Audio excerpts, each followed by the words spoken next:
Hello and welcome to my channel. Vice Rhino here. Person who thinks that ceilings become walls if you lie down over there. There's a spider on the wall, by which she means the ceiling. And that was her excuse for why she said wall instead of ceiling. Hi. Hi. How's it going? It's amazing. It's a beautiful day. It's a beautiful day. I don't know the rest of the song. Don't let it get away. Is that what it says? Yeah.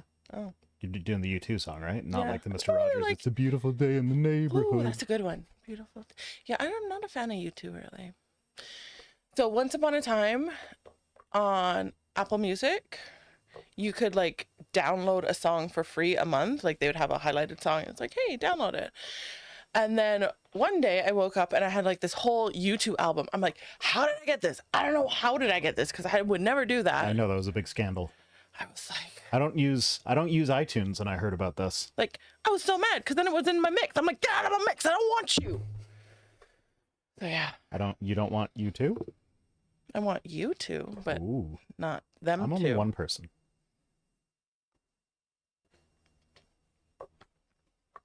Okay, so yeah, as usual. Now, y'all are talking about the subject matter of today's stream in the chat, but she hasn't read far enough into the chapter, so she's coming in blind. I don't even know what the subject is. Yeah. What is the subject of what's the title? You'll find out when you get a couple paragraphs in. Like, what's the title of the stream? I don't know what's going on. I'm not telling you. You won't do a proper sound check with me, and you expect me to share the title of the stream with you? Yes. I'm cute. Sound check is the worst part of this. It's the worst because she refuses to just talk normally. She'll like deep throat the microphone and sing softly, or she'll just be like in the other room screaming at the top of her lungs or something. She won't just sit in front of the microphone and talk. I'm sorry. This is our on-air couples fight. Yeah, this is our weekly fight. He wants me to be normal, and I refuse. That one stuff says a stinky Bigfoot smash or pass. What? A stinky Bigfoot smash or pass. I don't get it. Well, this Like Bigfoot, the animal. Okay, not like stinks. a big foot that stinks. Could go either way, really, but I mean, either way is a pass. I feel like smash or pass is supposed to be a difficult thing. Yeah, but it's like someone who has autism, they just can't answer the question. It's like, okay, but I need the details. Even though the answer is going to not change, I still need the details to know what I'm answering. So Sinvia says Rhino says y'all. I do say y'all. I say y'all in my videos all the time. It's an affectation. It's not something that I grew up saying, but it now feels natural to say it, even though it's not in my default vernacular. Don't drink my water, puddles. Well, if she would just get into her bed, that would be nice. We'll throw some treats in there. I did. More treats. Did she eat that whole dentabone already? Oh, she doesn't take long to eat those. I thought it was big, so it would last a while. No. Paddles. Treat time. All right, so same deal as always. It's probably the same audience as always, so you guys know the drill. If you want me to interact with you once we start reading, best way to guarantee that is to send a super chat, because I will be largely ignoring the chat in order to preserve our amusing dynamic where I make fun of her for saying that walls are ceilings, or ceilings are walls. You made fun of me? That's not very A little kind. bit. A little bit. It's not nice. You shouldn't make fun of people. I'm sorry. Love on a silver platter. I'm sorry, I can't hear you. The levels are too low because of the sound check.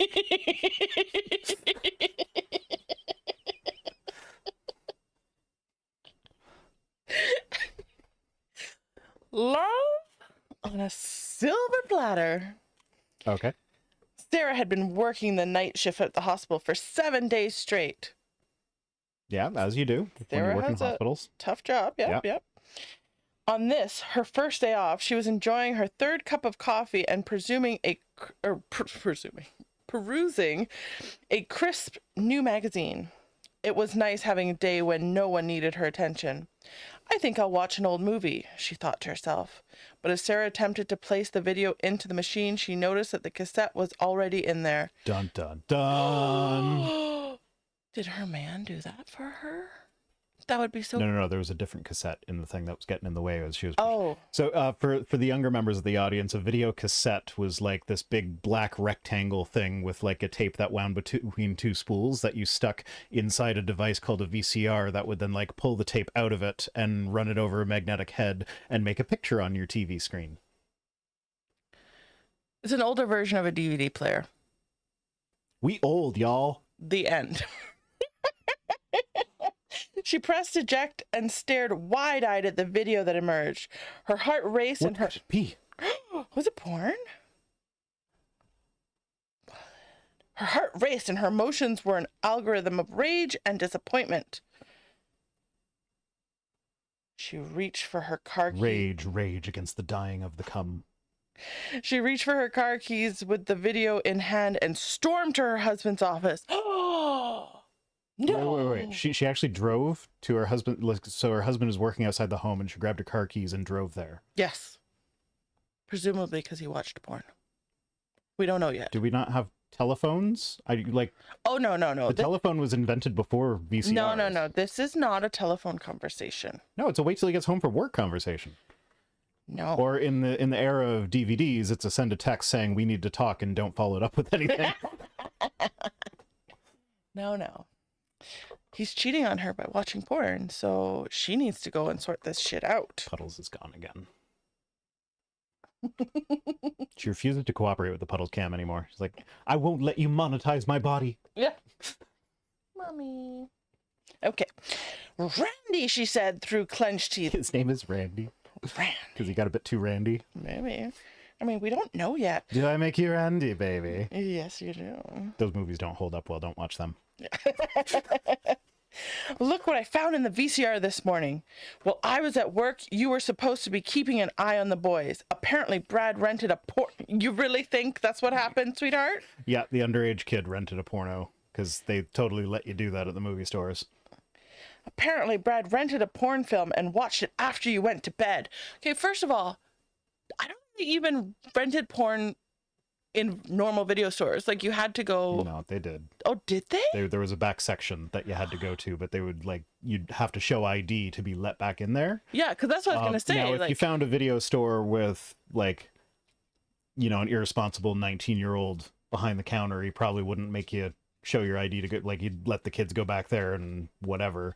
But he still wouldn't let you rent it because his job is on the line at that point. Yeah. But if you just sneak back there, you can just be like, oh yeah, I didn't see him go back there. What? That's crazy. Actually, the convenience store just up the road used to have one of those little back rooms with those VHS tapes in it.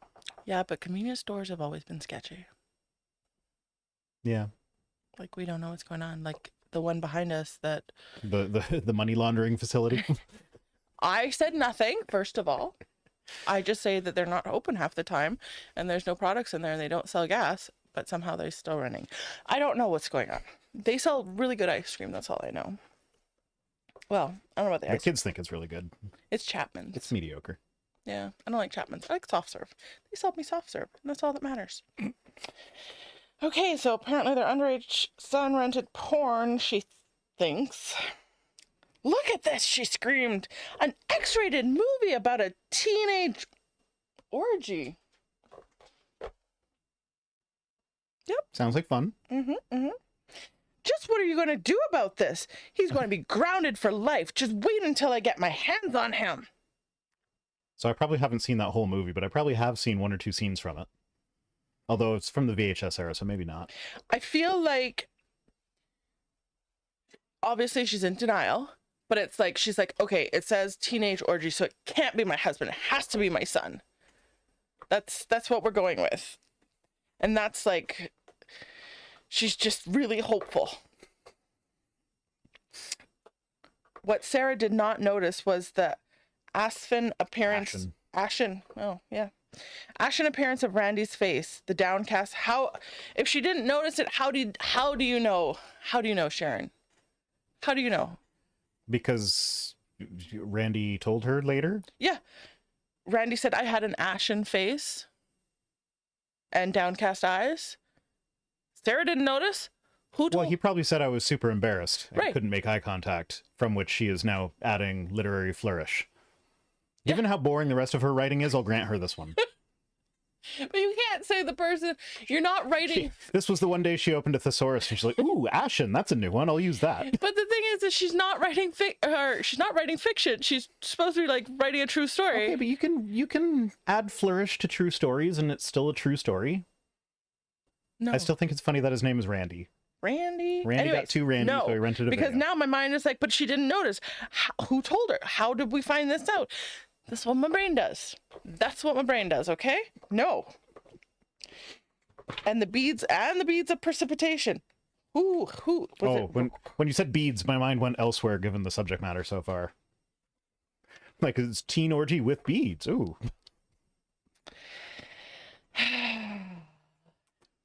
Your mind's always in the gutter. Yes, it is. Forming on his forehead. Finally, he held up his hand to stop his wife's tirade. Sarah, he quietly spoke, the movie isn't Brad's. It's mine. Dun, dun, dun. What? No way. Sarah and Randy are Christians. What? Christians never watch porn. What? They serve in the church working with the youth and have led various Bible studies. Shut down that youth program. Shut it down. Yeah. We don't know what he's been telling the kids about teen orgies. Okay. So I'm not going to say if you find out that someone who runs a youth program has a porno movie, I'm not going to say that is justification for shutting down the youth program. However, being a church youth program is probably a safe bet that you should shut down that program, because what is she doing? She's like nibbling my fingers. I just meant because drag queens can't read stories in libraries, that people who watch teen orgies shouldn't be running a teen program, because we don't know what he's telling the kids. That's kind of where I was going. Yeah, as I get older, I find the word teen being used in porn to be more and more distasteful. Like, no, that's too young. Like, I don't care if it's 19. Yeah. So it's been legal for like maybe almost 2 full years. Too young. Yep. Give me the MILFs. Right here, baby. Right here. Various Bible studies through the years. Sarah could not have been more crushed. Had a Mack truck appeared out of nowhere and run its 3-ton cargo over her heart. Oh, porn. He has succumbed to porn.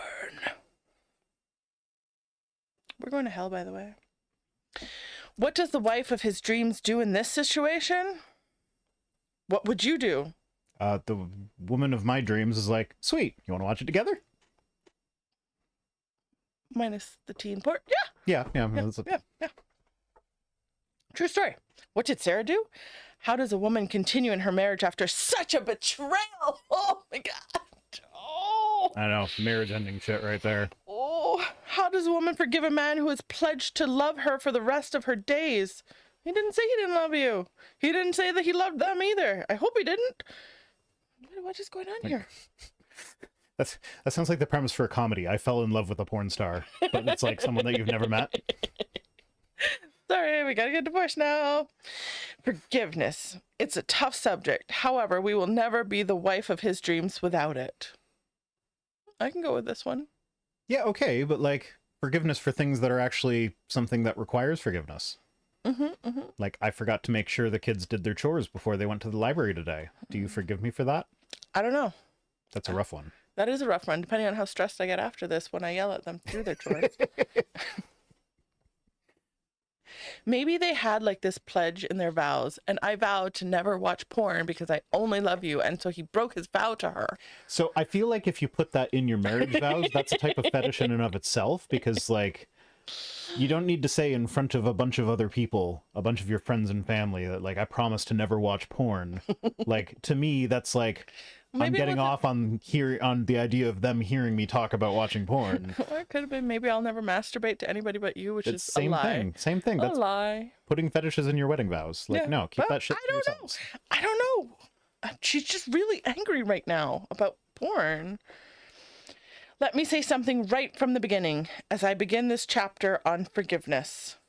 Are we right from the beginning? I don't know about that. Yeah, page and a half in is not right from the beginning. Not when most chapters are like 4 pages. I in no way want us to think that forgiveness means turning a blind eye to a problem that needs attention. Agree. You know? But in most cases, porn is not a problem that requires attention. We need to talk about your porn watching. Okay, what about it? It needs attention. I guess I need to watch I mean, I'm busy. Okay. If you're into that. I don't know.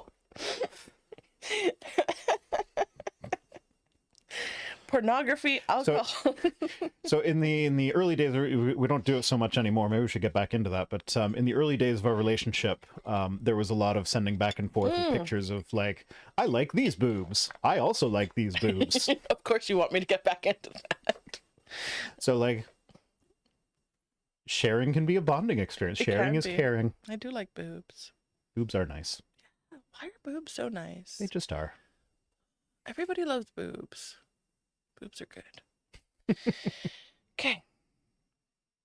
So pornography, alcoholism, drug abuse, and a plethora of other addictions must be addressed and dealt with for any marriage to survive and thrive. Yes. Okay, drug and alcohol they are abuse is in a completely different category from porn. Right, but if porn becomes an addiction, it also becomes a problem. Because there are people who become addicted to porn who can't then sleep with their partner, or they don't have these intimate moments.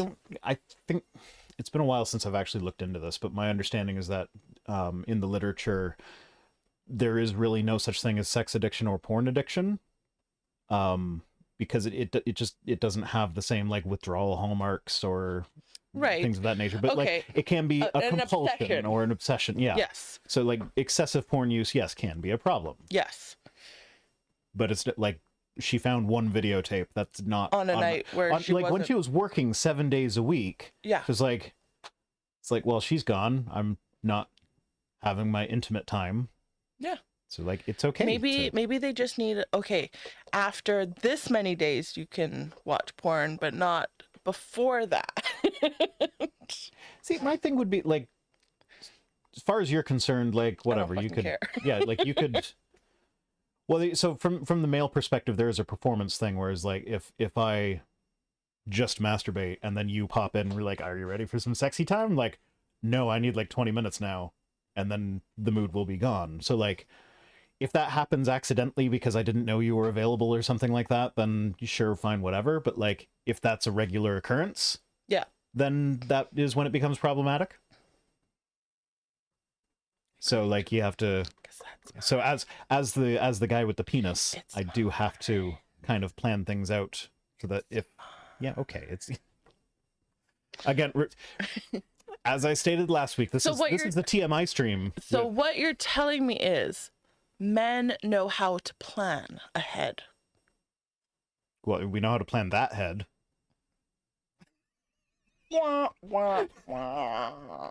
You set that up. I couldn't. A wife is not doing her husband any favors by allowing such behavior to continue. I'm sorry. Sharon says you can't watch porn anymore. And I'm presuming she's implying you also can't masturbate. So what am I to do if you're just not in the mood, or we have a time where it's completely inconvenient, like this past 2 weeks has been? What are you trying to say? I'm trying to say 5 kids make things hard sometimes. I've been denying you?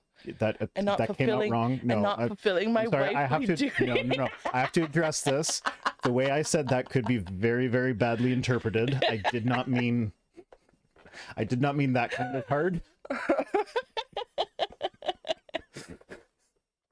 Keep talking, buddy. Keep talking. Keep digging that hole.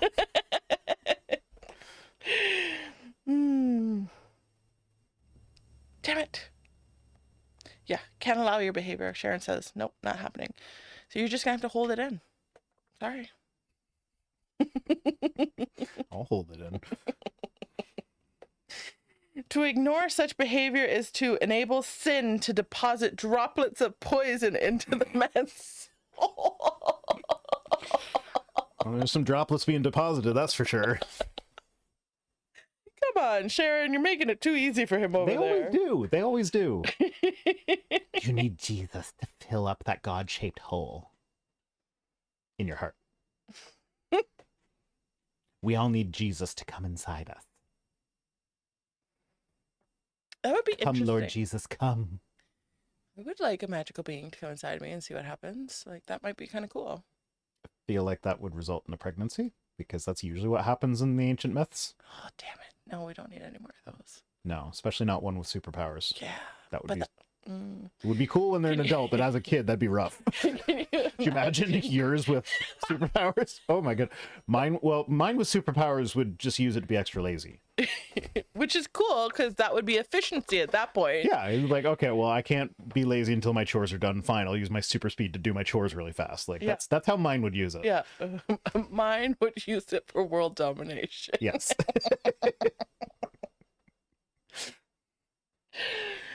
Oh, my kids are wonderful. Okay. So what did Sarah and Randy do?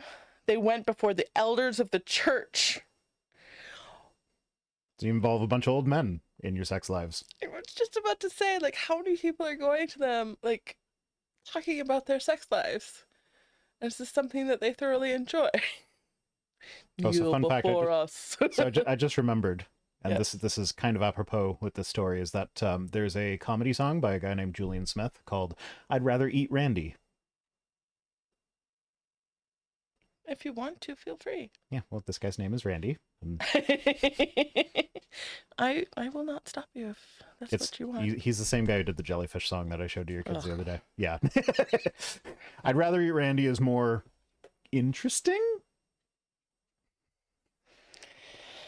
They went before the elders of the church. Randy admitted his sin, joined a support group for men addicted to pornography, and met weekly with an accountability partner who asked him tough questions. Using porn once while your wife is working 7 days straight, probably graveyard shifts all over the place. Like in a hospital, she's probably working 12 to 14-hour days, 7 days straight. Like, maybe she's just resorting jealous. to porn in that scenario is not an addiction. Maybe she's just jealous. Like, I can't get any, you can't get any. But I don't know. I feel like these support groups. I feel like when I've been in situations where I'm working 7 days straight, 12 to 14-hour shifts, granted I wasn't in a hospital, I imagined that would actually be even more stressful than being in a restaurant. I don't know if you ever watched Grey's Anatomy. They had lots of sex. The TV show. Nurses are apparently really nasty. They should wash their hands. But yeah, but no, like in my experience, when I've been working that kind of schedule, I'm not interested in sex at that point. I just want to go to sleep. I want to lay down. I want to be like, if there's going to be sexy time, I'm just laying there still, you do all the work. But like most of the time it's like, no, I'm fine. It doesn't matter. Like, I don't want that right now. So like, So I have to get you a new job. are you saying you don't like that I'm interested in sex? Oh.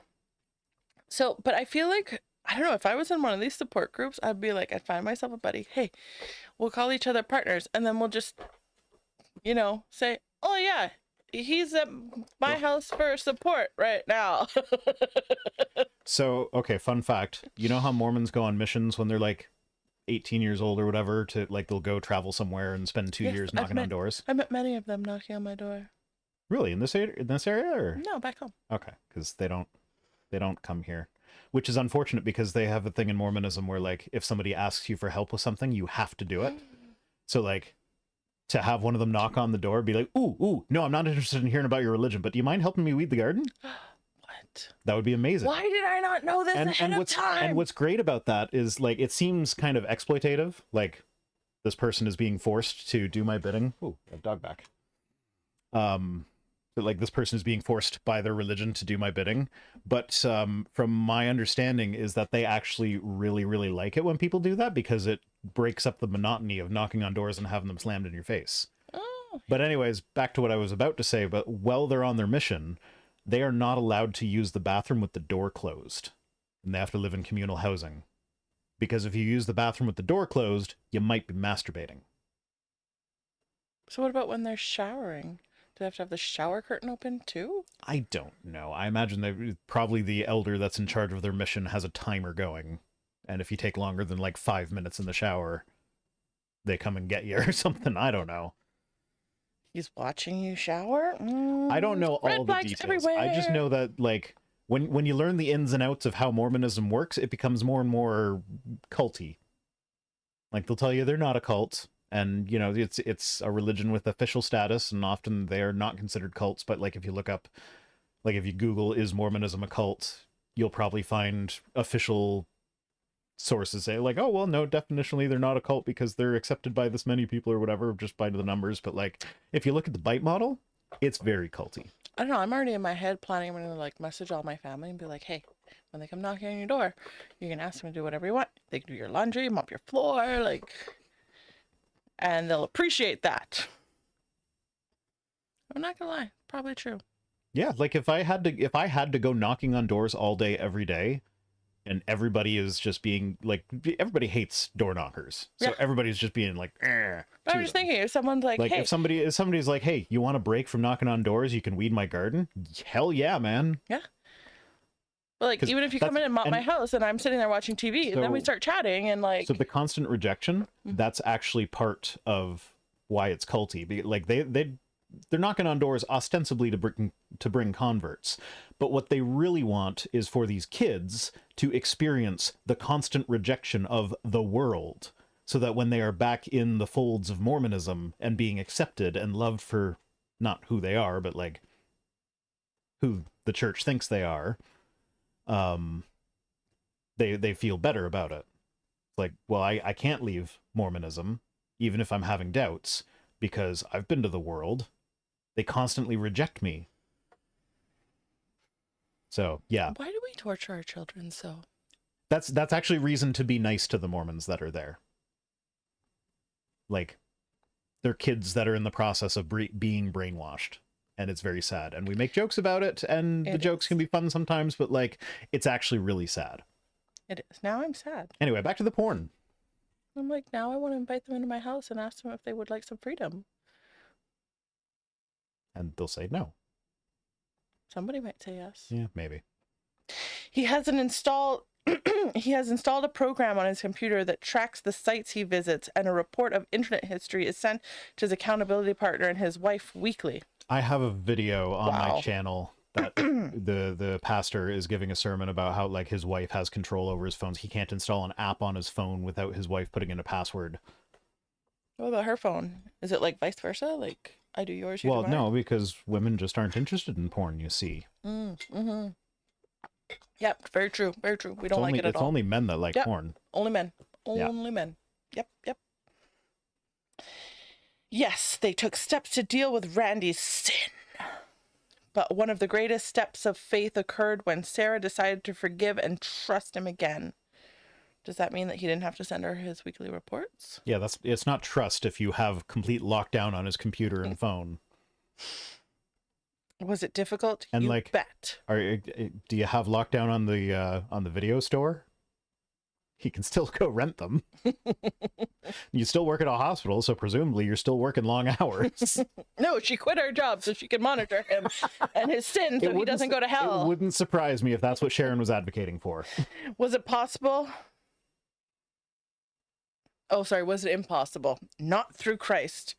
Well, I don't need Christ. I don't really forgive you because I don't really care, but meh. Yeah, forgiveness is for when you think the other person has done something wrong. Trying to think if I've ever needed to forgive you. Not for anything major. Like, we've had disagreements about stuff, and there have been things. There was something in fairly early on Yeah, but it I don't wasn't remember like what it a was. forgiveness thing. It's like we're getting to know each other and this is what happened. It made me feel bad. And you're like, oh my gosh, I didn't mean that. I'm like, okay, cool. Just so you know, stuff like that makes me feel bad. And you're like, cool, I won't do that. But it's not so much a forgiveness because there was no intent either. So it's like, Well, yeah, but that's still a kind of forgiveness. hmm. Yeah, but I wasn't mad at you. I was just hurt. You don't have to be mad for there to be forgiveness. Hurt is something that you forgive for. You were hurt. Yeah, but I don't call it a forgiveness because no, I don't call it forgiveness because Okay. I didn't need to forgive you. It was just, please don't do this again. You forgive my kids for a lot. True story. I forgive you for having children. I really do like his kids. I don't forgive myself for that. The woman of my dreams understands that what a man wants is a true living example of God's love. John. So God's love, John. No, John's the interviewee. Oh, okay. So Well, John is also what the prostitutes call their yeah. clients. So God loves Johns, or God's supposed to love everybody. God is a John. Maybe. I mean, he didn't pay Mary. He's a rapist. He just got her pregnant and was like, peace. No, but like a true living example of God's love. So I must behead, You must kill you. No. Like, what am I gonna do now? You need to have your son crucified Not fair. No. so that you can forgive me. When When I do something wrong, you have to kill your kid for me. there was a lot of sacrificing of sons in the Bible, wasn't there? Not as much as you would think. Like, there's the story of Abraham and Isaac, where he went to go sacrifice him, and that story has actually been used as evidence that the ancient Israelites did actually practice human sacrifice, because the story is told, like, never once does Abraham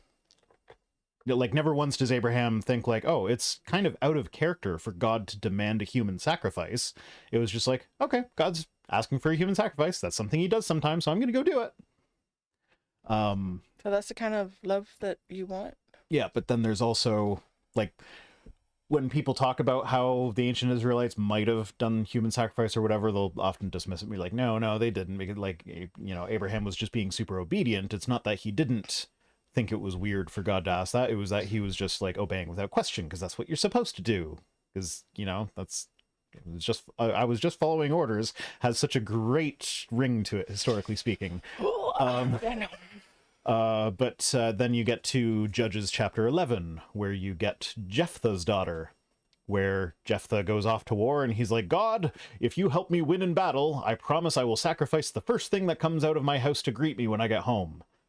And, like, first off, like, you know, it would have to be a person or an animal, but yeah, it was like, it could be the dog, sure, but like, but do they have it's going to be like, that, like, 90% chance that's going to be one of the members of my household.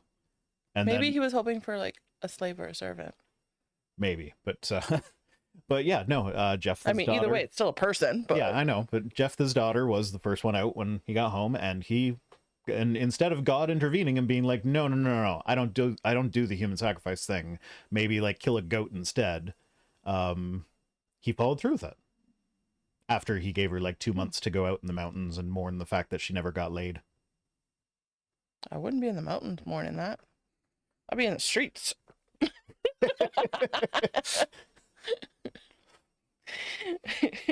Who wants me to suck their dick? My dad's gonna kill me soon. Might as well do all the wanna get laid. Ron, describe the woman of my dreams? Okay. She needs patience and a lot of it. Cool. I mean, you have a lot of patience, so. I know, but for someone to like... You have a lot of patience unless it's people blocking a doorway. Then it's like, fuck, get out of the fucking way, you fucking little shits. No, she's It's not true. like that. That's not, that goes through her head, I guarantee it, but it doesn't make it out the mouth. Well, not in those words, but it does. Yeah, that is like my pet peeve. Like, stop standing in doorways. Stop blocking entrances. Or like when you walk in the house, walk in the house. Yeah. Don't stop as soon as you cross the threshold when there's like 5 people behind you. Oh, why are you gonna get me upset now? I'm sorry, do you forgive me? No. Understanding and love going a long way too. Understanding and love go a long way too. Okay, sorry. It's always so confusing when I read these in pieces and I'm trying to put them back together. Okay, so I gotta have lots of patience and love and understanding. Cool. Sorry. What's next? Please forgive me more often. Like, stop doing things that require forgiveness. Like, that's really simple. Well, I mean, you like That's mistakes are made. That's really all I ask. For you to Just have be perfect. lots of patience, understanding, love me, and just forgive me for whatever the fuck I do. Yeah, like I don't have to change whatever the fuck I do. Yeah. Well, I mean, to be fair, she did say earlier that like when lumping porn in with drugs and alcohol. Although I say this and like I watch porn, I drink alcohol. Also, I am diagnosed with ADHD. She's not officially diagnosed, but we highly suspect, based on the fact that she has all of the red flags that I had before I was diagnosed. And the ADHD brain is different in the way it deals with addiction. Like, it's not impossible for a person with ADHD to become addicted to a substance or whatever, but like my medications, like these guys, bloody hell, I'm trying to show them, like, part of like being open about taking part of being open about taking medication is like I want to destigmatize it, because there's a lot of people that are like, oh no, you shouldn't do, like they put you on basically meth for ADHD, and it's like, well, okay, no, it's not. Like, there are some ADHD drugs that are a category of amphetamines, whatever they are, but it's not methamphetamines. And I don't know anyway, what I was going to is that these things, they make me show my ID when I pick them up, because it's a controlled substance, because it's so addictive, and some people use them for performance enhancement or whatever. And then the pharmacy calls and says, hey, you need to renew your prescription. You're like, but wait, I still have half a bottle. Yeah, because I forget to take it. Like I just forget to take my meds, even though they're highly addictive, and I need to show my ID when I get them so that they can be sure that I'm not trying to game the system and like abuse the substances or whatever, or taking too much at once, and like, I don't know. Anyway, back to the book. The woman of my dreams is one who is graceful in her demeanor, words, and deeds. She is one who is not judgmental, does not hold a grudge, and does not continue to bring up past mistakes. Eric, you're welcome. You're welcome. So graceful is one of those things that... Yeah, I'm not graceful. ...is this weird dichotomy where, like, on the one hand, it looks nice to see a woman all dressed up in a ball gown and walking in such a manner that she could be carrying a book on her head and balancing it perfectly, and yeah, it looks nice, but like when push comes to shove, it can be more fun not being graceful. Like, it's not graceful to do a dive roll while playing with the kids, but it's a lot more fun if you're going to do a dive roll while playing with the kids. My baby's talking. We didn't have lunch. I know. Because that's the thing that ADHD people do, is forget to eat. Between my naps. We're such a good pair. Oh. The problem of unforgiveness. C.S. Lewis said, everyone says forgiveness is a lovely idea until they have something to forgive. I wholeheartedly agree. Yeah, but here's the thing, though. Humans are more powerful than God, because we can forgive people without there being a blood sacrifice of some kind first. Or a flood. Or wiping out a whole population of people. Your son punched me in the dick the other day. I did not make him kill a goat before I forgave him for that. how does that even like? And like it wasn't an accidental punch. Like it was one of those moments where like he was kind of drumming on my belly and having fun with it, and then like he almost accidentally hit me there. But then he like realized what he did and he stopped. But then he realized that that would be funny. So like and it was one of those moments where it's like I'm perceiving it in slow motion, but I'm not able to do anything to stop it, even though it seems like slow motion. So like he looked at me, he got this big evil grin that is so adorable on him. And then like I saw just slow motion, just wham, right in the dick. And so like it was not a mistake. He did it on purpose because he wanted to see the reaction from me, and he thought it was hilarious when it happened because he definitely got that reaction out of me. And I have forgiven him without him killing a goat first. So But how does killing a goat make you forget? Like, you transfer the sins onto the goat. Yeah, but I don't know. I don't know. It's one of, I have a video that's 10 questions for Christians, and that's one of my questions is like, why does a blood sacrifice even do the forgiveness thing? Why is God obsessed with that? Like, why does the sacrifice even make sense? It doesn't. No. It doesn't. The forgiveness is coming from you, not the goat. Yeah. Like, the goat and it's directed at the person, not the goat. Yeah. I don't get it. Okay. Forgiveness can be especially difficult when the man who promised to love and cherish you all the days of your life is one who hurt you.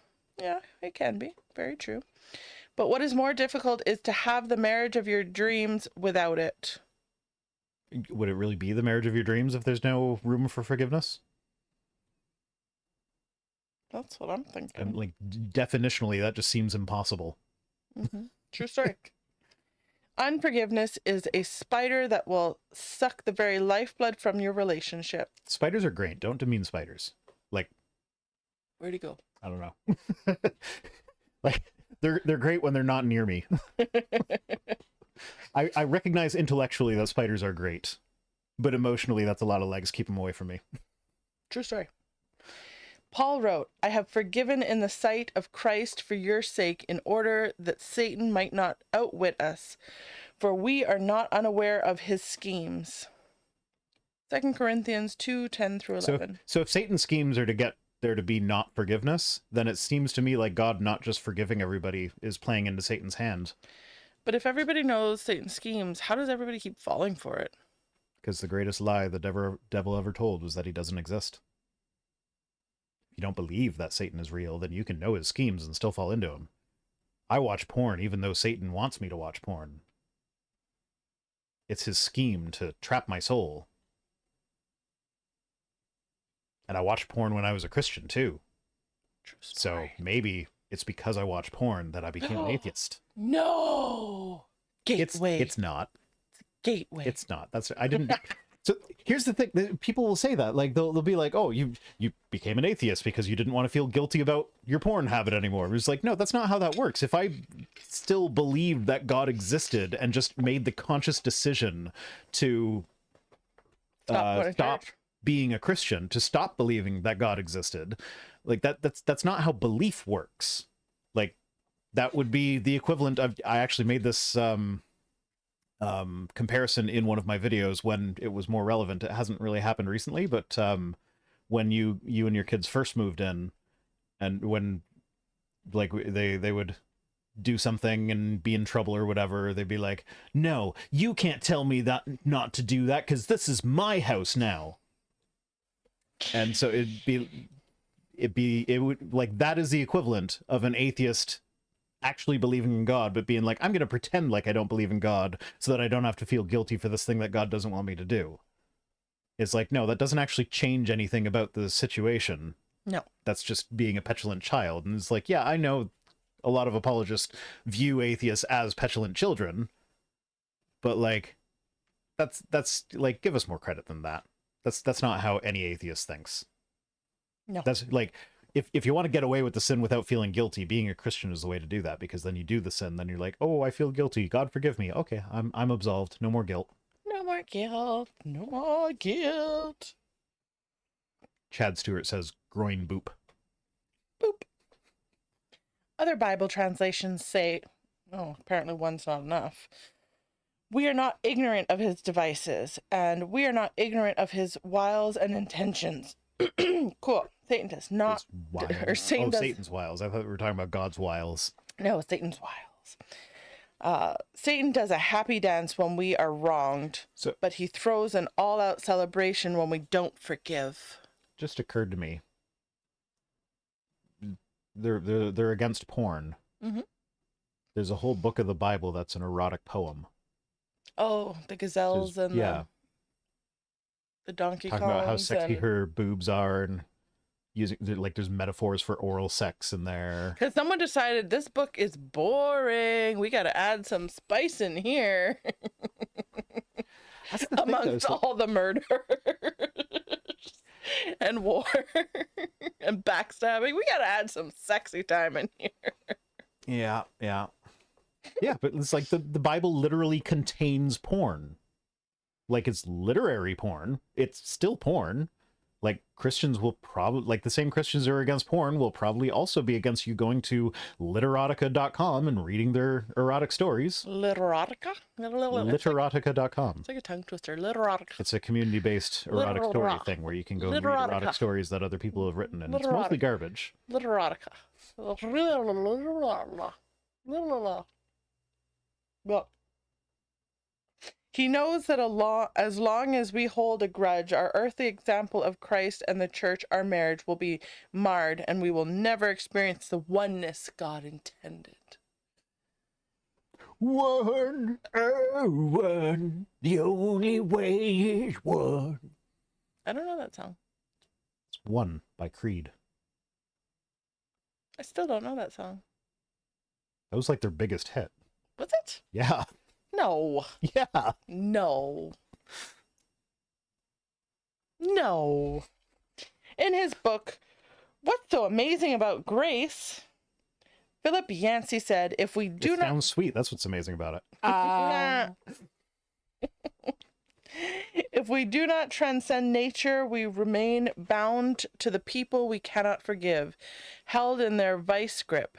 This principle applies even when one party is wholly innocent and the other party wholly to blame. For the innocent party will bear the wound until he or she can find a way to release it, and forgiveness is the only way.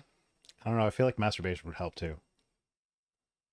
I also feel like you don't actually have to forgive people. No. You never owe anyone your forgiveness. No. Like, people say forgiveness is for you, not for them. Well, if it's for you and not for them, then it's not genuine anyways, because you're just doing it for yourself. Fair point. But forgiveness is for the other person. You don't have to forgive them. Yeah, forgiving someone else is to make them feel better about the bad thing that they've done. Yeah. You can still go to therapy, heal your wounds, and move on. You can release the grudge without ever forgiving the person. Yeah. Like, if you were abused by someone, you don't have to ever be like, oh, it's okay that you abused me. No. As long as you don't do it again. Like, you never have to get to that point. You can be like, no, that was not okay. I don't forgive you. I've moved on with my life. Mm-hmm. I have gone to therapy and healed those wounds, but I don't forgive you. Yeah. It's like a lot of people are under the impression that, like, to not forgive someone is to hold on to anger or grudge or hatred or something like that. It's not. You can release all of that, but still be like, no, I'm not, like, you're not allowed back in my life. I don't trust you anymore. You cross a line that can't be uncrossed. Yeah. So I once heard that the opposite of love isn't hate, it's indifference.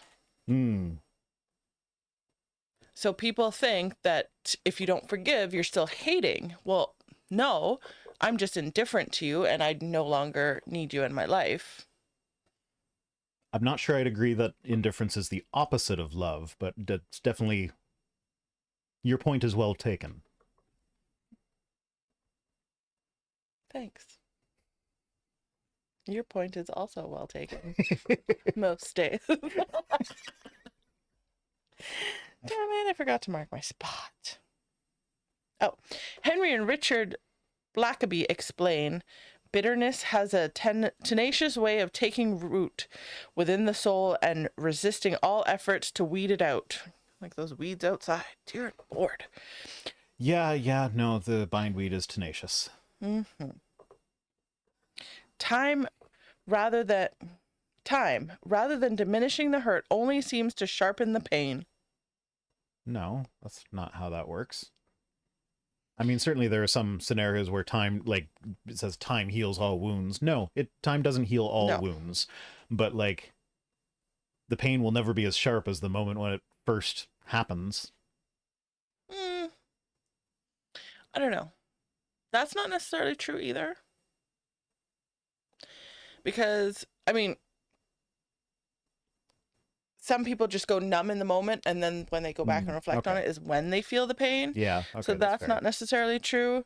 But yes, time can make you feel more pain in the sense that you are feeling resentment and grudge and all that if you don't work. Cumulative. Yeah. Yeah. But that has nothing to do with you forgiving the other person. Because a lot of times people blame themselves anyway. So it's about you forgiving yourself and understanding that, you know, it wasn't your fault and you had nothing to do with it. Yeah. I mean, depending on circumstances, obviously. But yeah, the other person has nothing to do with it. Anyways, you find yourself rehearsing the offense over and over again, each time driving the root of bitterness deeper within your soul. Bitterness is easy to justify. You can get so used to a bitter heart that you're even comfortable with it, but it will destroy you. Only God is fully aware of its destructive potential. Which is true, because I know someone who has not been with their husband for many years, and they are still very angry about the things that happened in their relationship. But they also didn't go to therapy. Okay, but the fact that you're aware of that means that definitionally the whole God's the only one who's aware of bitterness's destructive potential is not a true statement. Yes, no. So we are aware of that. Yeah. But I just mean like over time, it hasn't eased. Yeah. Like they're still very bitter and angry, but they've also haven't gone to therapy. They haven't like forgiven themselves, because some of the things that they talk about is like, I can't believe that I went back, or I can't believe that I did this. So yeah. I mean, that's a norm. I mean, like taken to an extreme, obviously it's not a good thing, but there is a certain degree of normality to that. Because like there are things that like this is a fairly universal experience, I think. That like when you're going to bed but you can't fall asleep and your mind is just going through all of the embarrassing things you've ever done in your life. You're like, oh my God, I was so stupid. How did I even think to do that? Why did I think that was a good idea? Oh, that was the worst. So like everybody struggles with that to a certain degree. But yeah, there are some things that it's like definitely you need to, like, these are things that should be processed and dealt with in a healthy way. There's a difference between having a thought come in your head versus just being bitter and angry about like this thing anytime it comes up. Yeah. Because there's going to be moments like healing is circular, centrical, whatever the word is. So you go through these motions time and time again, depending on the hurt. But there's a big difference between having a moment and just permanently being upset every time it's mentioned. Yeah. Okay. Only God is fully aware of the Did I read that already? Yes. Oh. Unforgiven offense by unforgiven offense. Brick by brick, the walls are built that separate husbands and wives emotionally, physically, and spiritually. Perhaps you are unsure if you have unforgiveness in your heart. Perhaps the unforgiveness has been there for so long that it feels at home in your heart, and you don't even realize it's there. So stop and pray. I feel like this is dealing with something that is based on patterns of behavior. So like, you know, the porn thing that she opened with, whatever, that's maybe an extreme example for them, even though it's something everybody does. But something like, say you get mad that I don't help with the dishes. Hypothetical, I do help with the dishes usually. I haven't done them in a while. The kids have been getting better at doing them. Yeah, the kids have been getting better. But yeah, so like, say hypothetically, I don't help with the dishes ever, and she gets annoyed at me for that. if I never change that behavior, if I never help with the dishes, then she could forgive me every time, but eventually, like, it's going to build up bitterness, and there's going to be like, this is a pattern of behavior that needs to change. You need to actually help more. Yeah, sort of but thing. at some point, we also have to take responsibility for our own actions. So if you're not doing dishes, and that really fucking irritates me, I'm not saying it does. I'm just saying, sorry, your sneeze coming on. And it goes away. That's the worst. And we talk about it, and you promise to change, and you don't, Now it's my responsibility. I have choices to make because you're not changing, and I can't force you to change. Mm-hmm. So either I can accept that this is the way that things are going to be, or I'm not saying get divorced over not doing dishes, or I can leave. Like, you know what I mean? There's always choices that I can make. Yeah. If we've talked about it, and yeah. So if there's something like, if you're always bugging me to do the dishes and I'm never doing it, but the reason I'm never doing it is because I'm working 14-hour shifts every day and I come home and I'm tired, and for some reason I'm doing the cooking even though I'm tired, and like is some scenario like that, then it's like, no, in that specific hypothetical, I could be justified in expecting you to do the dishes because of how much extra stuff I've got on my plate, assuming that you've got the time and capacity for it yourself. I mean, easy solution, just buy a dishwasher. Oh my god, I can't. I thought about it. Fucking again contractors. I thought about it yesterday. Stupid fucking contractors. They like this complete derailment. Welcome to the ADHD stream. Surprise! Rhino. Tangent. Let's go. Yeah. So no, we've been trying to get contractors in the house to do work since April, and like so many, like we ended up making our final decision of which contractor to go with based just on the fact that he's the one that keeps on answering our emails. And but he never actually got around to sending me an actual quote for anything. So like, it is now August. We've been doing this. It was that April, May, June, July, August. So 5 months, nearly half a year we've been doing this for. And I've just started emailing contractors again because like our fucking my goddamn portable dishwasher, which was a piece of shit, but at least it worked. It bust a pipe. And it's like one of those fixes that, like, this is not the first time it's happened with this dishwasher, so I know it's going to be about, $300 to $500 to fix it, which is almost the price of another portable dishwasher. But it's like, okay, well, if we're going to get the kitchen renovated, we can get a built-in dishwasher. So let's just do the dishes by hand until these renovations happen. 5 months later. Yeah. So now my eye is twitching. Maybe your contractors have ADHD too. Actually, yes, that is a good potential thing, because like if it's just a guy who is good at doing work with his hand, and we're talking about general contractors here, so these are guys that are good at doing a little bit of everything. That's a very ADHD trait. They're often terrible with the administrative side of things. It's like this is not my first rodeo with trying to get contractors in to do stuff, and it's impossible sometimes. Masons in this area to fix bricks, they're impossible. Like, there was literally a program I did years and years and years ago where there was like financial assistance for getting your home improved for like heating efficiency or whatever. And one of the projects that got approved for us for doing that was fixing our chimney, because it was like looking like it was going to fall over and kill somebody. But in order to get approved for the program, you had to have at least 3 quotes for every job that they were going to give financial assistance for. And it got to the point with the masons where it's just like, I have one mason who has actually given me a quote. Nobody else is even answering their phone or calling back when I leave a message or answering their emails. So eventually I just like called one of the general contractors that was doing other work and was like, can you just give me a quote for the chimney too? Like, just make it a high quote so that I can just go with the other guy. I know you don't actually do that, but like, just give me a quote so I can send it to them.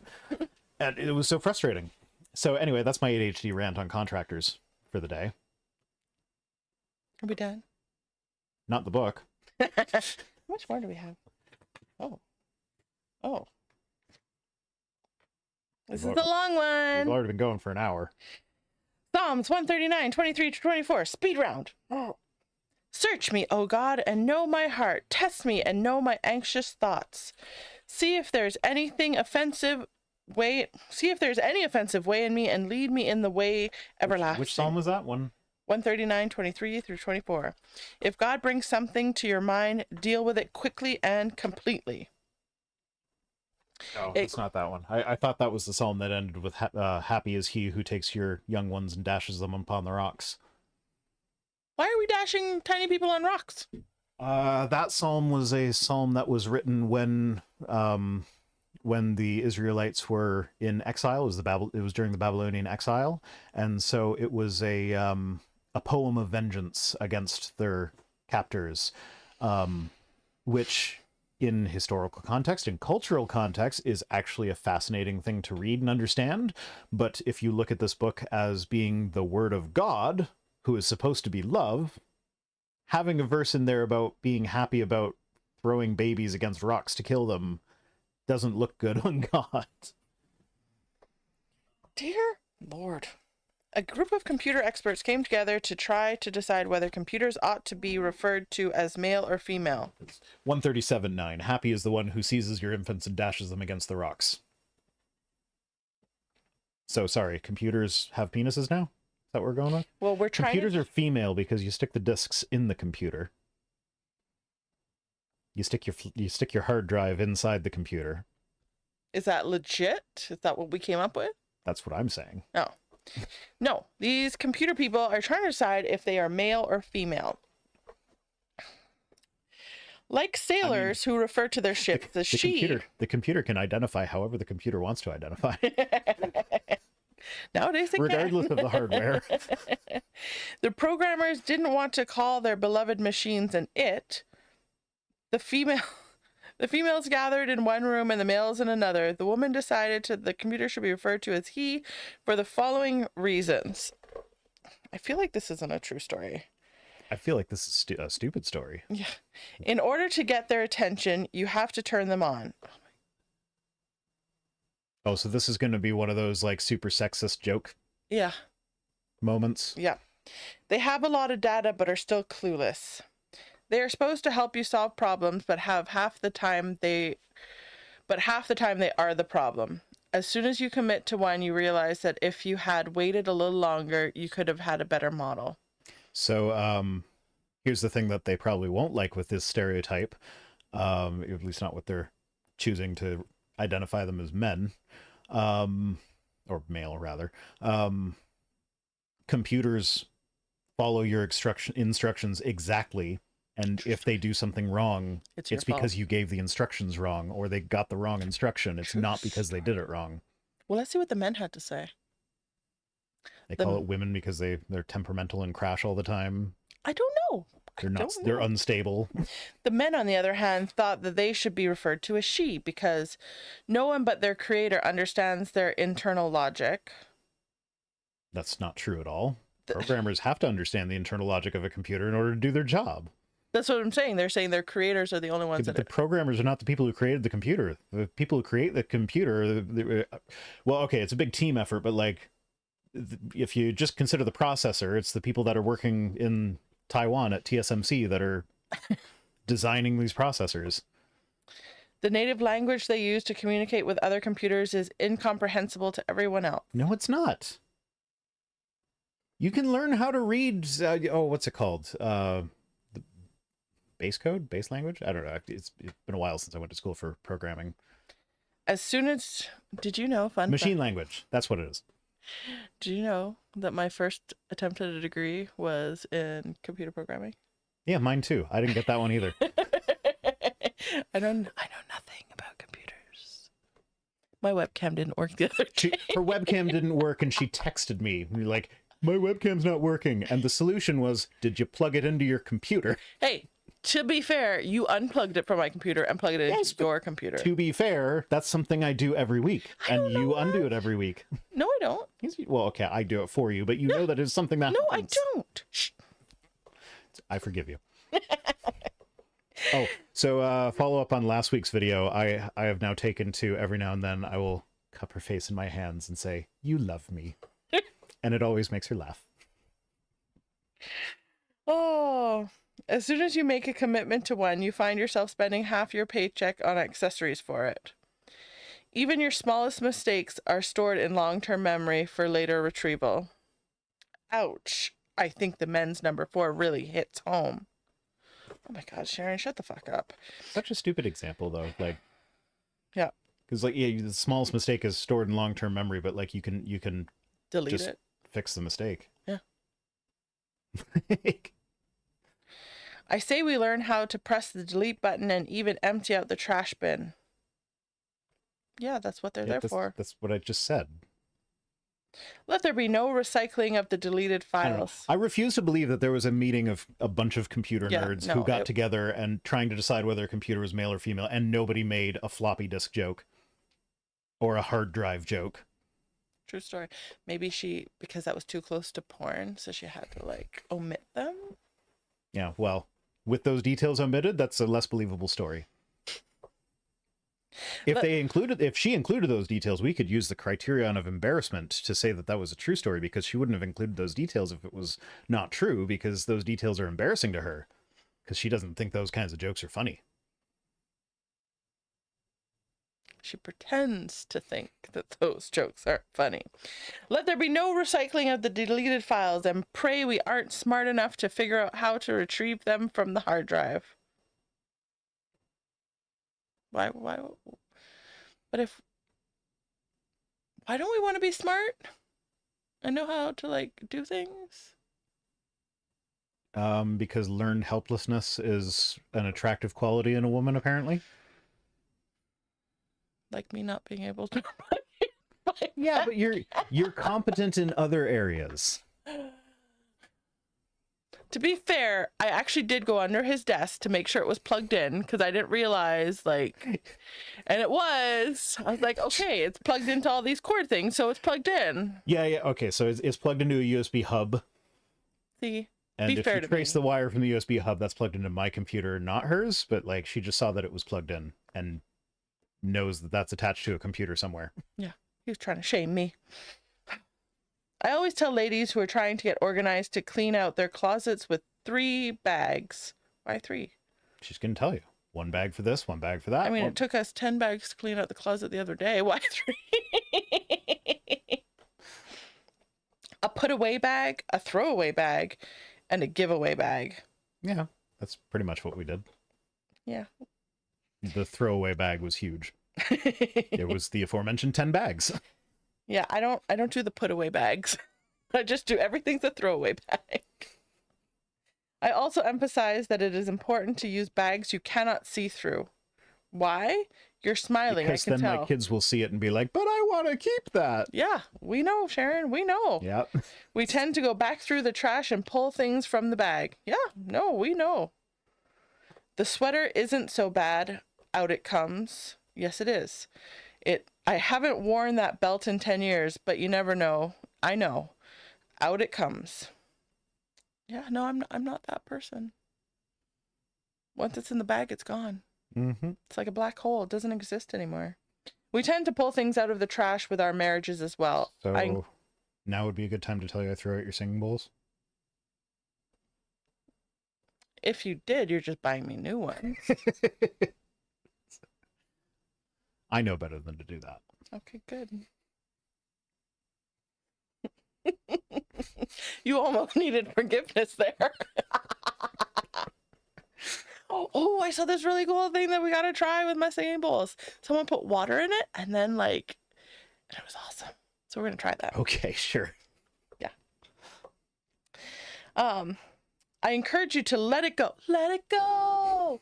Let it go. This book was written before that song came out, I think. Can't hold me back anymore. Okay. Also, I think she would have avoided that language if the song had been written first, because that song was about, like, letting go of all the, like, cultural restrictions that were keeping her from being who she truly was. Yep. And this book is all about enforcing the cultural restrictions that keep you from being who you truly are. So I don't think she approves of that song. No, I don't think so. I wonder if she watched it. It's simply cluttering up your marriage with stuff you don't need. Deciding to forgive. The first step to forgive. What the fuck? How far into the chapter are we? And we just got to the first step of forgiveness now? I don't know, but we got 2, 4, 6 pages. 2, 4, oh, we're 4 Is pages. this going to be a 2-part chapter? Are we going to have to stop early? Because it's 20 out, or no, it's 10 after 2. I don't know. Well, we could do the... Oh, okay. Let's do deciding to forgive, because then there's another section asking for forgiveness. Okay. Okay. So we can finish this section, then do next week on asking for forgiveness? Yeah. I might pre-read it to make sure it's even worth reading. But Okay. Deciding to forgive. The first step to forgiveness is... Porn. prayer. Oh. It did begin with a P, though. She likes doing that. The Bible tells us to pray for our enemies. Dear Christians, please pray for your enemies, and that is all. I hope your husband is never your enemy, but I can assure you on some days you may feel as though he is. Why? Why? Oh, David Arlen sent a $20 sticker that says you are amazing. Aw. I assume that's for you. I was going to say, is that for Puddles? I mean, it happened right after I moved the camera to get a better view of her, so Damn it. that's for Puddles. Or Oh, you're amazing for moving the camera. Damn it. Oh. Yeah, but why do people have to feel like their partners are enemy? Like, I don't get that. Because sometimes you feel angry. Yeah, you could be angry at someone, but I don't ever feel like, why do you have to feel that they're your enemy? If you feel like they're enemy, you feel like they're doing stuff Again, I feel like this is supposed to be geared towards people who have been married for years, and there are the little resentments that build up about how, like, oh, he never does this and she never does that, and but like those are things that can be solved with good communication skills. Yeah. Communicate to your partner, not God. That will fix your marriage. Or help you end it sooner. One of the two. So let's follow God's instructions and pray for him. Prayer is a gentle tool of restoration, appropriate through the prayers of a wife who longs to do right than be right, and to give life more than to get even. Thanks, Sharon. Okay, when she says give life, is she basically referring to women as baby machines there? Because, like, that's how women give life. Yeah, no, I don't think she is. The usual language.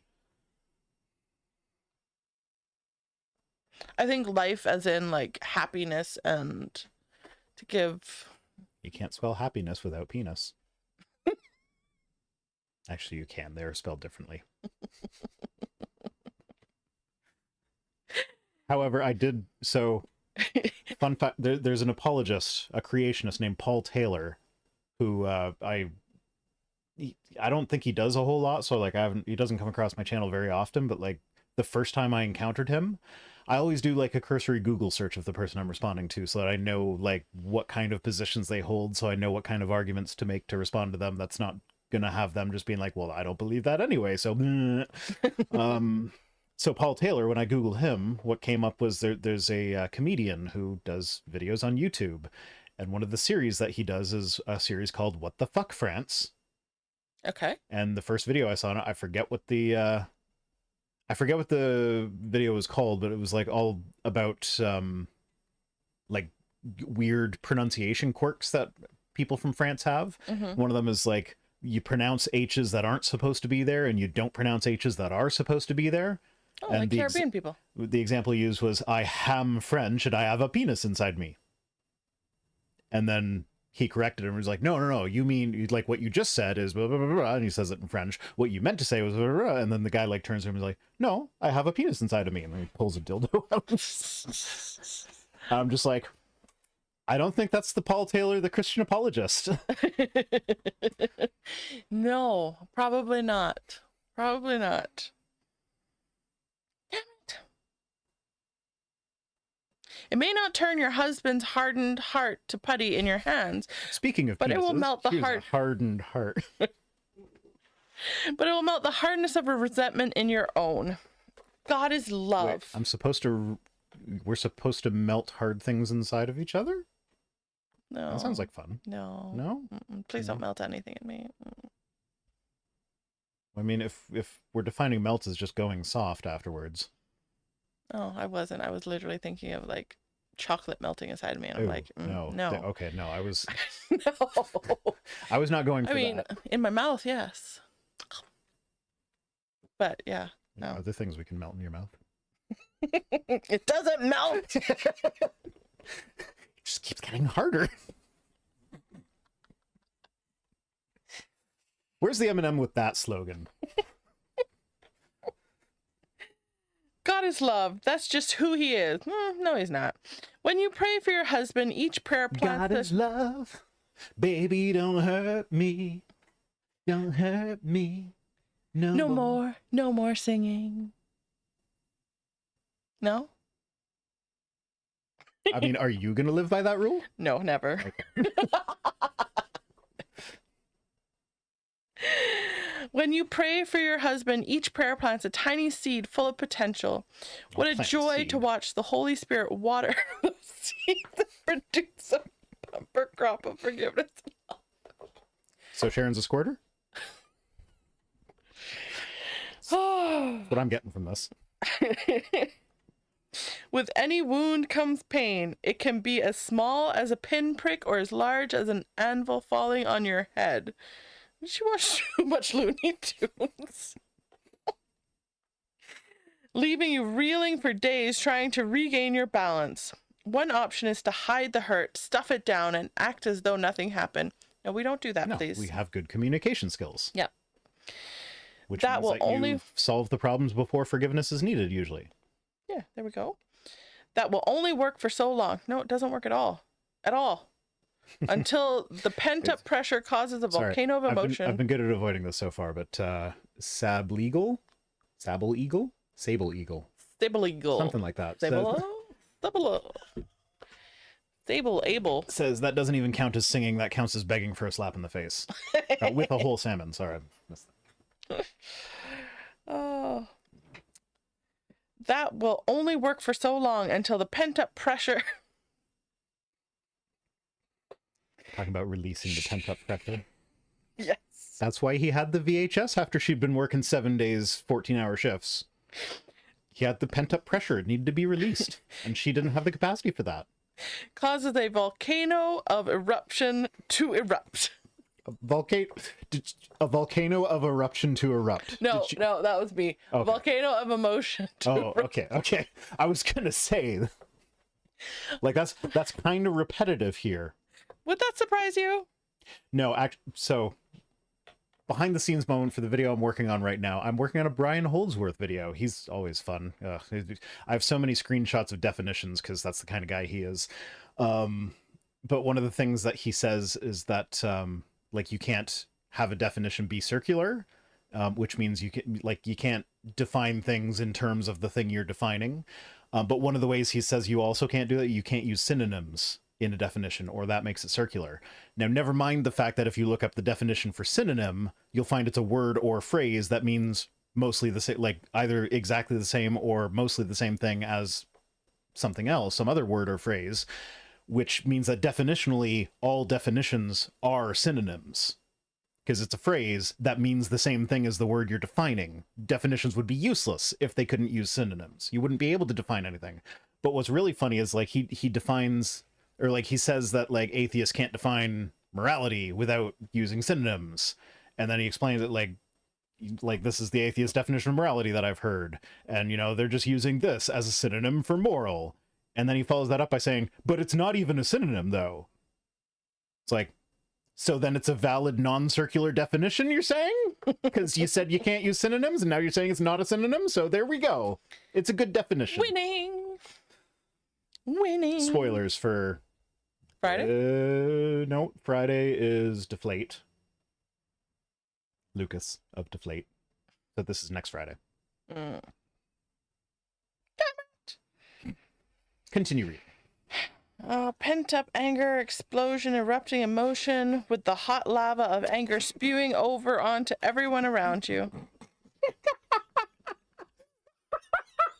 Is that what she said? Is that actually what she says? Well, kind of. Did you embellish it a little? Because that sounded very sexual. That only works for so long until the pent-up pressure causes the volcano of emotion to erupt with the hot lava of anger spewing over onto everyone around you. So that is what she... Okay. That is what she said. You just like... Okay. Yep. Would you like my emotional volcano to erupt and spew my hot lava all over you? No, keep your hot lava to yourself. I don't want it. Just as a physical injury causes a bruise or a wound, an emotional injury causes a wound She as already well. said that. True story, Sharon. I know, but she already said that. I know, but I gotta She's give so her repetitive. props when she says true stuff. Yeah. And if she says that's- true stuff more than once, I don't care. But that's been this whole theme of the book, is that she will say the premise of the chapter will be good advice, but then her actual advice part of the chapter where she explains it is like, no, don't do that. That's terrible. Mm-hmm. Damn it. It may be small, but even a bump can cause great pain when the soul is jabbed in the same spot time and time again. I know you said bump, but I heard bum. Of course you did. Which completely changed the meaning of that sentence. So read it again. It may be small, but even a bum can cause great pain when the soul is jabbed in the same spot time and time Gonna again. jab your bum in the same spot time and time again with my soul. My hard soul. I live with him, by the way. Yeah, I'm sorry. What do you do with the wounded soul? Go to therapy. What do you do with a drunken sailor? Sorry. I can assure you. We're never going to get through this chapter. Not even the first half of this chapter. Like, we've decided we're stopping early. This is still a really long stream for us. I can assure you amputation is not the answer. Don't amputate my hard soul. I know of no one who would amputate an injured leg or an arm without first trying every conceivable means to bring about healing.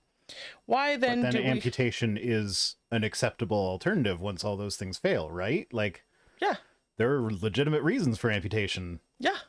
100%. So she's saying that sometimes there are legitimate reasons to amputate the soul? Maybe. Why then do we so readily amputate our marriage? Oh, amputating the marriage. Yeah, no, there are legitimate reasons to amputate your marriage. Yeah. Absolutely. Yeah. My mother and my father should not be married to each other. No. They're not. They're not. And that's a good thing. Yeah, I could. My stepmother and my father, much better couple than my mother and my father. Yeah. I couldn't imagine your parents together. I actually grossed out my daughter the other day, but like, I forget how it came up, but it was just like, I know what it looks like when Granny and Granddad kiss. And she was just like, ew, no, that could never happen. And it's like, yeah, you'd think so from knowing who they are, but it did. And I've seen it. At least 3 times. Yeah, no, I haven't seen that. Thank God for that. I don't know why. I did it to myself. I don't know what's going on in the chat right now, but I just looked and saw Chad Stewart say, I thought it was called a cervix. And I have no idea what the context of that is. Neither do I. Amputation may not be divorce, but a cutting off emotionally from the other person.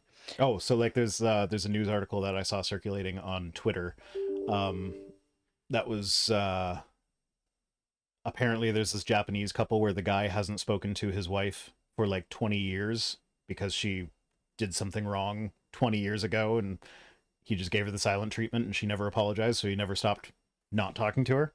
I don't know how true that story is because I never clicked on it to look at it, and it's like one of those clickbaity articles that's just going for clicks, so it's probably completely made up, but it's still kind of amusing. Maybe he didn't talk to her because she cut out his tongue. I don't know. Maybe. Puddle, stop moving.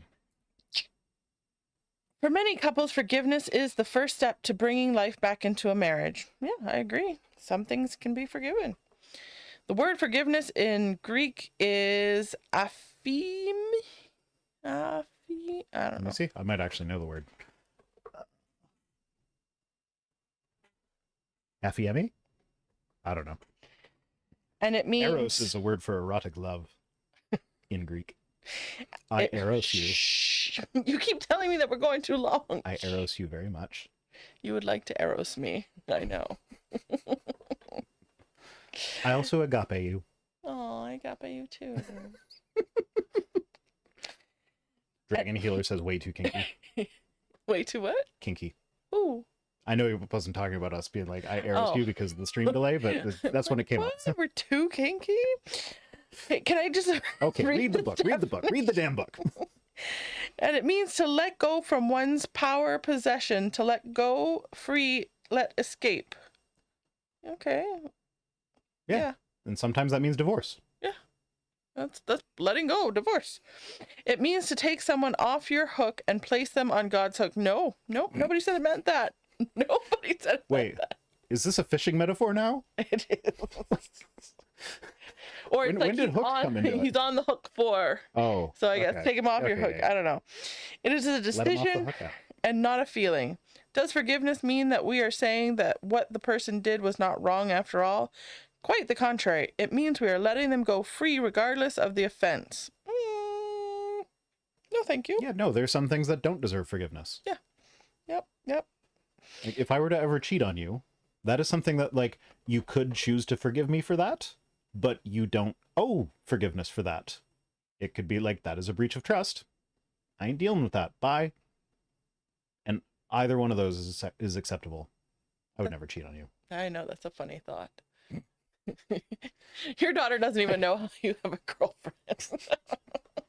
Yeah, no, cheating, like, if nothing else, cheating would take effort. Yeah. It's like, who needs that sort of drama in their life? Like, no, I'm like, even if we came to be one of those, like, I don't know how this could happen, I can't picture it, but like, if we became one of those grumpy old couples that hate each other, be like, I'm still not cheating because that's just too much work. True story. And it'd take out of my nap time. Yeah. Oh, no. Okay, no, it has nothing to do with God. It's a decision, not a feeling. Does forgiveness? No, we already said that. Quite the contrary. It means we are letting them go free regardless. Nope. Giving a gift that is undeserved. Yeah, no, I'm not giving that gift to some people. Yeah, like sometimes, sure. Like, did your son deserve forgiveness after punching me in the dick and not feeling sorry for it? Yes. Yeah, because he's 4. Yeah.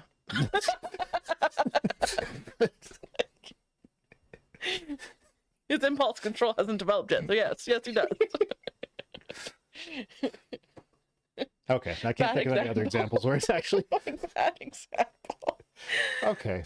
Paul wrote, one thing I do, forgetting what is behind and straining towards what is ahead.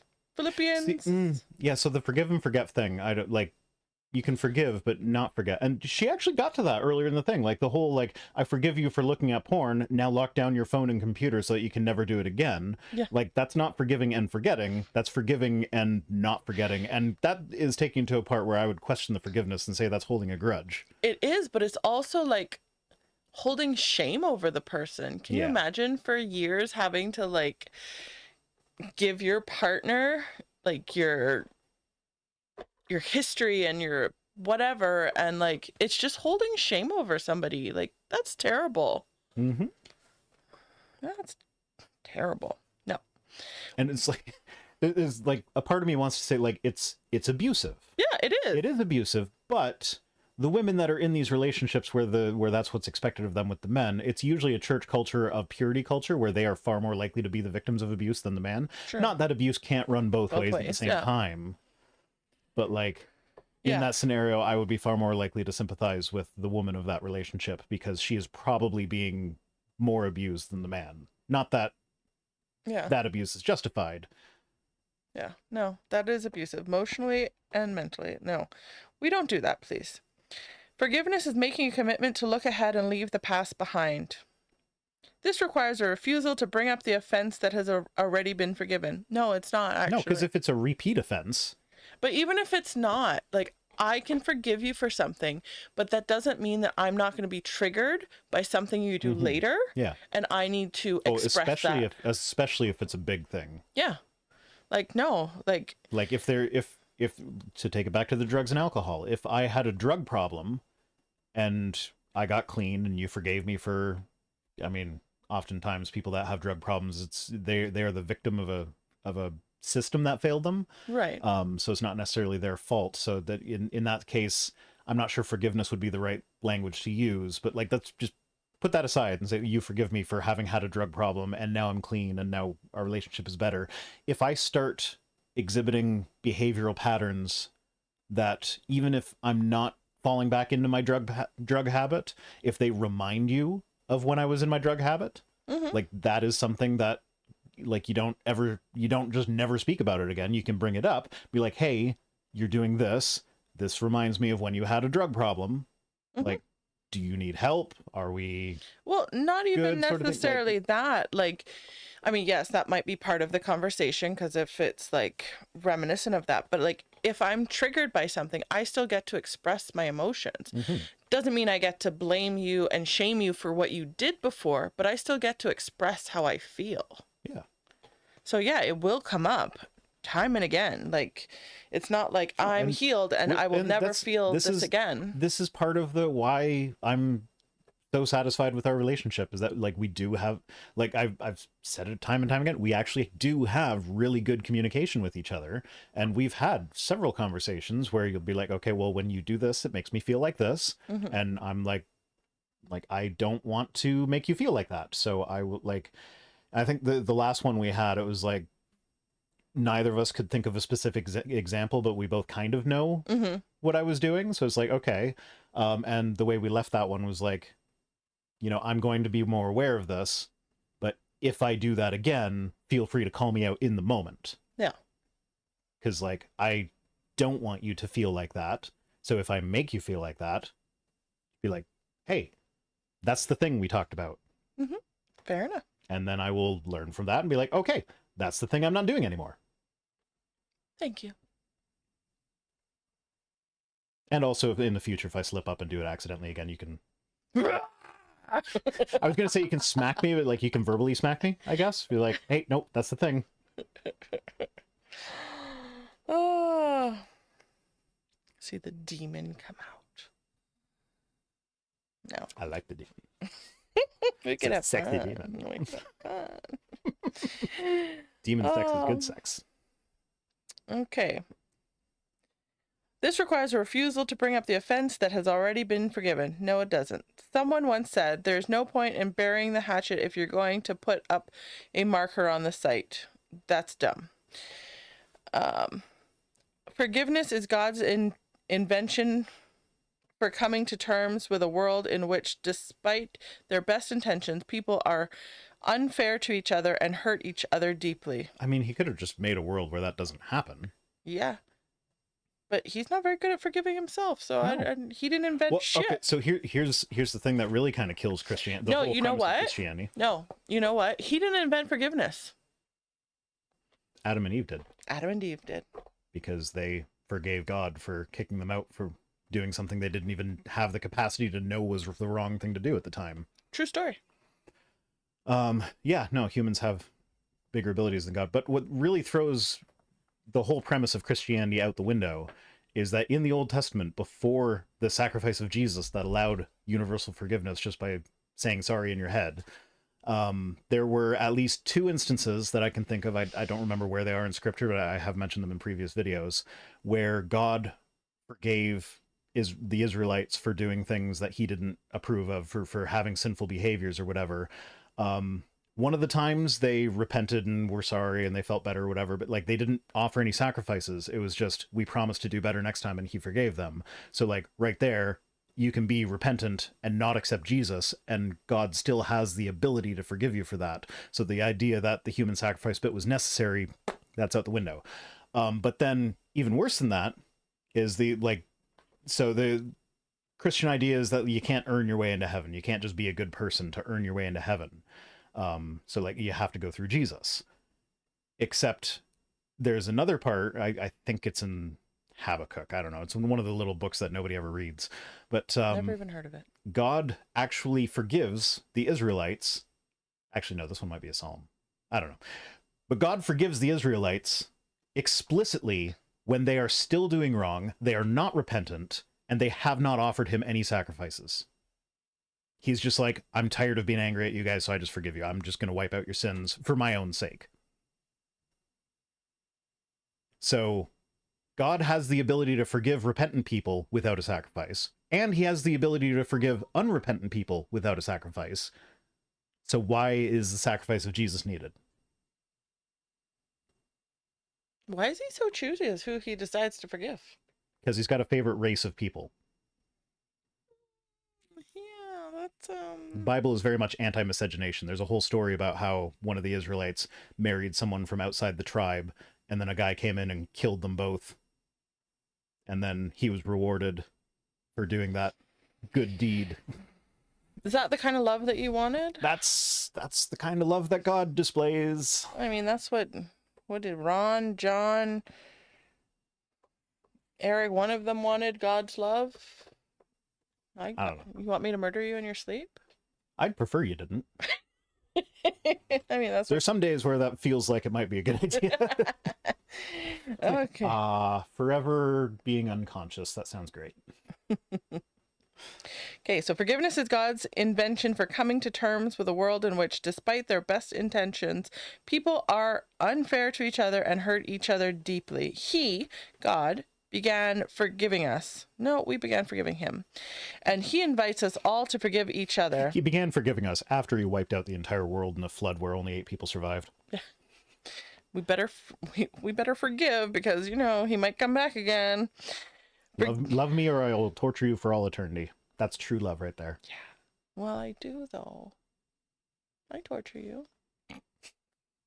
With the sound check, yes.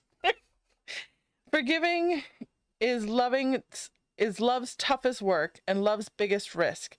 If you twist it into something it's never meant to be, it can make you a doormat or an insufferable manipulator. If both people are working to better the relationship and are invested in having a good relationship, forgiveness is easy. True that. And even sometimes when, like again, to bring it back to the parent-child thing, like there have been times when I have forgiven my children for stuff and they're not repentant for it, and they are not equally working towards the good relationship. They just want to play their video games or whatever. Children are assholes. Children are assholes because they haven't developed the parts of their brain that stop them from being assholes. They don't have the filter. True story. And so that's why as a parent, they're not as invested in the relationship as I am. Forgiving. But I forgive them without making them kill things first. I'm just trying to read. Okay, read the damn book. Forgiving seems almost unilateral. No, that's not what it says. That's not what forgiveness yeah, but is that's not what it says. Oh. What's it say? Unnatural. Unnatural? And you read unilateral. Okay. I mean, there are words that start with that letter that have some of the same letters in them that are about the same length. So that's an easy mistake. Well, it's one of those where the word starts on one paragraph or one line. Oh, yeah. Okay. So okay. Forgive yourself, would you? Because that was an understandable mistake. What are the reasons for all of my other reading mistakes? ADHD. Sold. Our sense of fairness tells us people should pay for the wrong things they do. But which is why the idea that Hitler's in heaven because he was a Christian is... Who the fuck said that? Atheists say that when they point out that Hitler used Christianity a lot, and according to Christian doctrine, if he asked forgiveness, he could very well be in heaven enjoying eternal paradise right now, whereas good people will go to hell to be tortured for all eternity because they lied a couple times in their life. Fuck that bullshit. Yeah. I mean, the devil seems more fun anyways, so... why would the devil want to torture people? No, according to Christian theology, it's not the devil doing the torturing. Hell was made for the devil. But he is vindictive against humanity. He hates humanity because God loves humanity. So he wants to trick as many people into joining him in hell as possible so that he's not... So, basically, if I'm going down, I'm taking you with me, sort of thing. That's the devil thing. But can't we just make it a party once we all get there? We won't physically be able to because God is actively going to be torturing us, depending on... So God's the one that tortures? Yes. This is bullshit. Depending on the denomination. There's some people that believe that hell is just separation from God. And so we are torturing ourselves because once we die, we will know how much we want God. And to be truly separated from him will be torture. I'll take that one. For 500, please. Yeah, and then there are people that recognize how immoral the concept of hell is, even just as a general concept. So they're the ones that believe that it's annihilationism, where non-Christians just go into oblivion after they die. I could take It's that like, one yeah, too. that's what I believe is going to happen anyway, so sure. Self-fulfilling prophecy. Okay, I don't know where I was. Me neither. Oh, forgiving seems almost unnatural.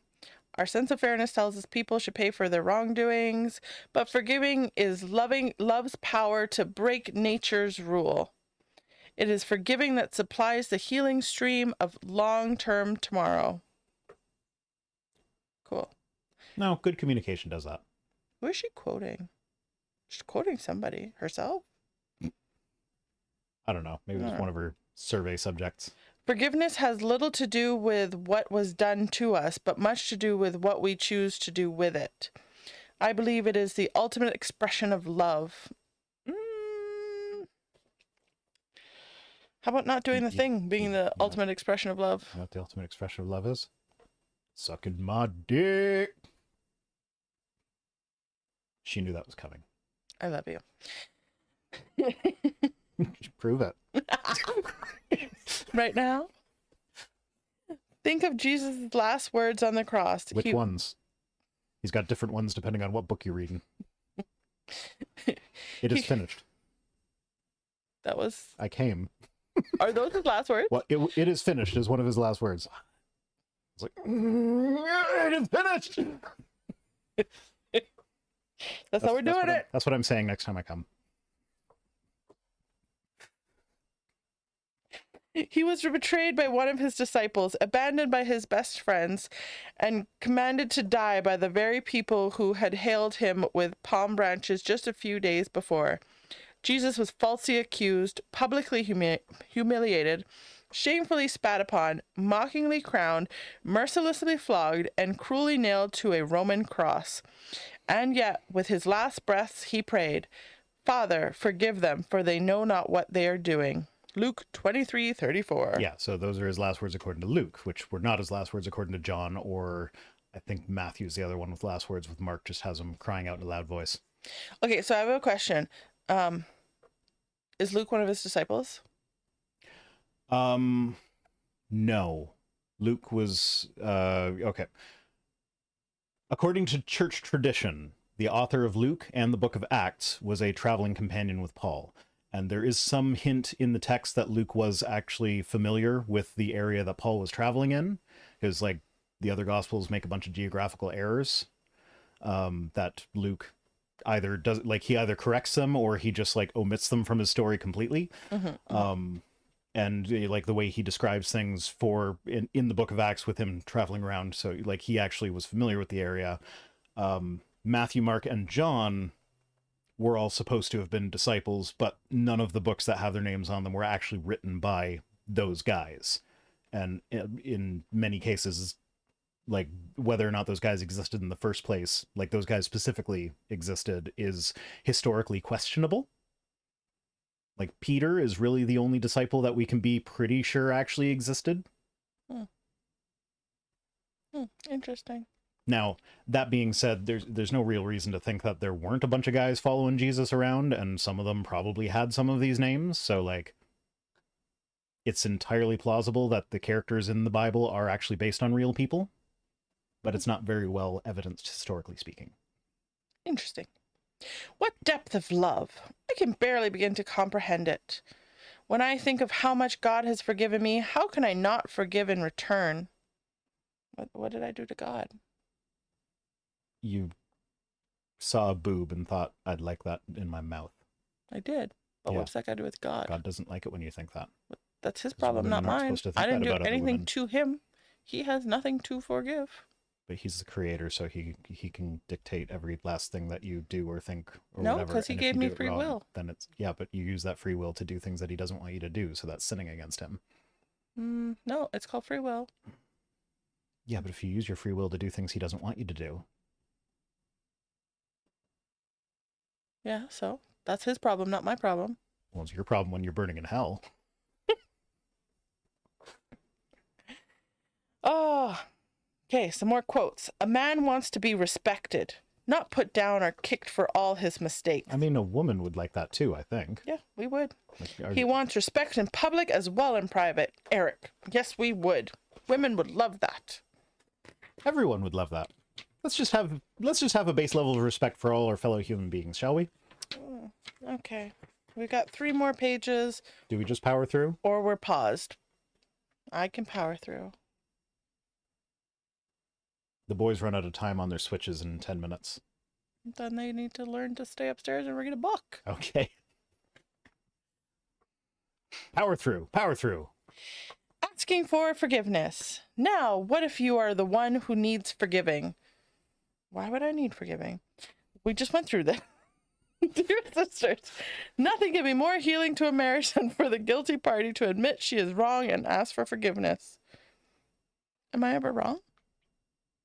Choose your words wisely. Sometimes. You did not choose the right words. Do you forgive me? We'll see. I might be like God. You might have to sacrifice something. You're wrong during sound check. But I forgive you for that every week.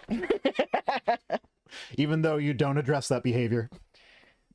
And I never will. Okay. I never. Lest anyone think we're being serious, yes, she does drive me nuts during sound check, but it is funny. And it gets on my nerves, but You like forgot in an endearing way, adorable. if that makes sense. You forgot adorable. Yeah. I'm just adorable. Yeah. Okay. Shh. We're powering through. Nothing can be more healing to a marriage than for the guilty party to admit that she... Why does the guilty party have to be a she? She is wrong and ask for forgiveness. Because the first half of the chapter was about giving forgiveness to the man. This one is about when you need forgiveness. Why can't it just be when either party needs forgiveness? Jesus stressed the seriousness of reconciliation when he said, therefore, if you are offering your gift at the altar and there remember, there was no comma, that your brother has something against you, leave your gift there in front of the altar. First go and be reconciled to your brother. Then come and offer your gift. Matthew 5:23-24. Oh, is that if you have a plank in your own eye, why would you say anything about the speck in mine? Oh, you're the Bible whiz. I think that's the one. I missed some of that because I was focused on repositioning the camera, so I wasn't Oh, no, they said nothing about that. It's like, don't give me a gift if someone else is mad at you. Go fix that and then come back and give me my gift. But how many times must I forgive my brother? Not 7 times? No, 7 times 77. So after 70, you commit the 78th offense to me. That's no, it. 7 times. Oh, yeah. 77. So that's like 100 and that's more than 100. And where's your 5-year-old? He'd figure this out. I know. He's really good at math. Yeah. Like crazy good. Yeah. I explained multiplication to him in 30 seconds and he just got it and started doing it. Yeah. I have to put my phone out, bring it by me, use my calculator. He's like, Mommy, what's this? She's so mobile today. At least she's staying on camera. As you read the pages of this book, you may realize there are several areas where you have wronged your husband. Well, according to this book, you should throw me out on the street. Like Jonah in chapter 9, perhaps you may need to write your husband a letter admitting your mistakes and asking for his forgiveness. You might consider the following. Tell him specifically why you are wrong. Sorry. I'm picturing Bill Nye now. I'm like, consider the following. Do you remember that? No. Oh, I didn't watch Bill Nye. You didn't watch Bill Nye? Bill Nye was the greatest. To be fair, when I grew up, we had 12 channels. Me too. And less than 12, I think. Well, I think I recited them on a previous episode, so I'm not going to do that again. Oh, before my 12, there was only 2. I remember. So when we had the bunny ears, there was only 2. Yeah. No, we have maybe 1. Ours weren't bunny ears. We actually had a big antenna in the attic that was connected to the TV. Yeah, no, we had the coat hanger. When my dad moved out, he got cable TV, and I have seen every single episode of the original series of Star Trek, but not because I wanted to watch them, because my mother would send me to my dad's house with a VHS tape to put in his VCR to record them on the Space Channel when they were airing, because the original series was airing. It was 4 o'clock, which was around when I got off the bus from school, and the bus dropped me off at his house. So I would record the episodes for her and bring them back to her, and she would watch them. So I've seen the entire thing. I don't remember a lot of it, but some of which I do. We've been watching Strange New Worlds together, and so I I like, still feel like it's fake Star Trek. I know, but sometimes it feels like it's making fun of Star Trek, which is great. I love it because it's self-aware in some ways. But they make such a big deal out of the Gorn, and like it's great. I like it, and I get what they're going for. But like having seen the original series and seeing Kirk's fight with the Gorn, it's just like I have a hard time taking it seriously with that. Like they should have come up with something new for that. Like I get why they're going with Gorn. Because of the development that happened with that in other stuff since then. So they're kind of like hamstrung by the canon. But like I showed you the fight and it's like, does this look like something scary that like is going to take out the entire ship's crew? No. It's like, no, that guy can barely move. Yeah. You just like need to get like 5 people together to like nudge him out the airlock. Okay. Oh, Otaku Senpai is asking, have you seen Lower Decks? Yes, we have seen Lower Decks. We have. I think we just got to the episode in Strange New Worlds where we get to see the Lower Decks people in real life. And that was great. And it felt completely out of touch, or not out of touch. It felt completely out of character for the rest of Strange New Worlds. Like it felt more cheesy, like they were going for the cartoon aspect of it. But that's one of the things I love about the show is that it doesn't take itself too seriously, and it's not afraid to do one-off episodes like that are just silly. As long as they don't do musicals. I fucking hate when shows come out and do. Remember, that's coming. There's an episode of that's coming. I hate when shows do I know that. we haven't seen it yet. I like. And she there was one point in an episode recently that was like, oh, it sounded like he was about to start singing. Thank God he didn't. But then when I was like looking up who played someone, I noticed that like they had a banner picture that had all the bridge crew like with their arms up in the air like that. And like, I didn't know any better. I'd say that's like a musical episode. And then I kind of like read the synopsis and was like, oh, there's a musical episode coming. Why do shows do that? No, just don't. Okay, tell me specifically why you were wrong, or tell him. A musical episode of Star Trek. Whoever made that decision was wrong and does not deserve our forgiveness. No forgiving you. Well, I haven't seen it yet. I'm just assuming that we're not going to like it. My clothes are coming off. Ooh. Oh no. Do I have to turn off your camera? Do you want to turn off my camera? If the clothes are going to come off. Let him know that you are sorry for hurting him. Ask him to forgive you. Say the words, "Will you forgive me?" Tell him what you are going to do differently. Okay, so this is well and good if you know what you've done wrong, but if you don't communicate and you don't actually know what you've done wrong or that you've done anything wrong, you can't even do this. So you still need to communicate. Communication. She brought a sock back with her.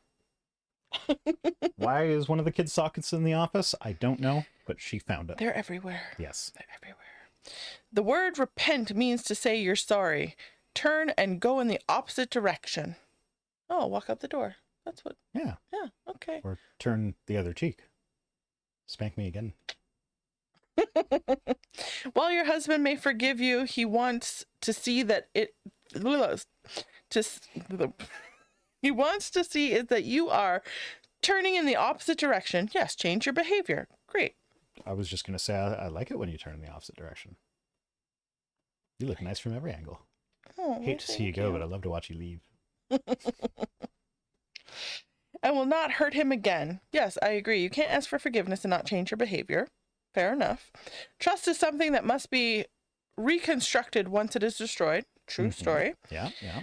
Don't become angry if he waits to see a change before he begins to trust you with his heart again. Okay, fair enough. Yeah. Robert Quillen said, a happy marriage is the union of two good forgivers. There is much truth in that. Okay, sure. That could be. I could see that, yeah. I mean, it'd be better if you just had open and honest conversation so you avoid the need for forgiveness in the first place in most scenarios. But like if, like that, I'm sure at some point we're going to have some sort of argument that is going to require one of us to forgive the other. True story. Letting go for good. Let's be real. It's probably going to be me screwing up. So, like, that's not true. I mean, I'm practically perfect in every way, but that's not like 100% perfect in every way. That's just mostly.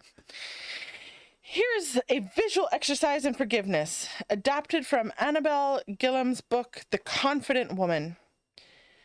Take a helium-filled balloon and suck in all the air to an open field. With a felt tip pen, why am I going through all this? Take a felt tip pen, write the word or a few words that denote what you are forgiving your husband of. Then pray. Where are you? Wait, so you're in a field with a helium balloon and a felt tip pen. What are you writing on? Do you have a whiteboard as well? No, you're writing on the balloon. On the balloon? Yeah. Before or after you inhale? No, the inhale was Jamaica. Oh, you added that? Yeah. Oh, okay. That explains why I'm so confused. Then pray, dear Lord, today I'm forgiving. Blank for blank. No longer will I hold this over his head. Never again will I bring this up. And then release a balloon into the atmosphere so that it can pop and fall down and end up choking farm animals to death? Probably. I am cutting him loose. You tell us don't do that. to cast all our cares on you, and today I'm giving you this burden I have been carrying around for quite some time. As I watch this balloon disappear, please remove any resentment or bitterness. Don't do that. Do this in an environmentally friendly way. Use non-toxic markers, write it on a stone or something, and then throw the stone in a lake. Like, that's going to be much better for the environment that way. You're not going to choke an animal to death.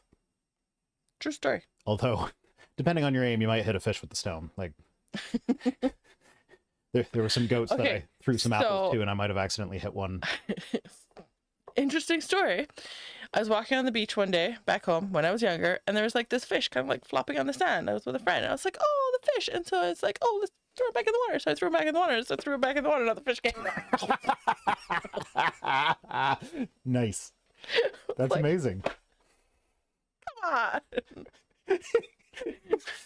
Death was at its doorstep. That's literally a joke in cartoons. Like I've seen, I forget which show it was, but like there's a show where somebody like throws a starfish back into the ocean and then turns around and like something big like that's it's a trope. Like that's not the only cartoon to have done it. No, but it's real life. It happened to me. Nature is cruel. As I watch this balloon disappear, please remove any resentment or bitterness from my heart. In Jesus' name, amen. Okay. I don't know what you actually said that time, but I know I misheard it again. I heard remove resentment and bananas from my heart.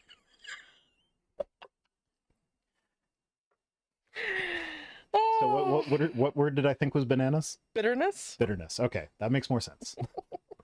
If there's a banana in your heart, go see a doctor. If there's a banana in your heart, you might be Ray Comfort.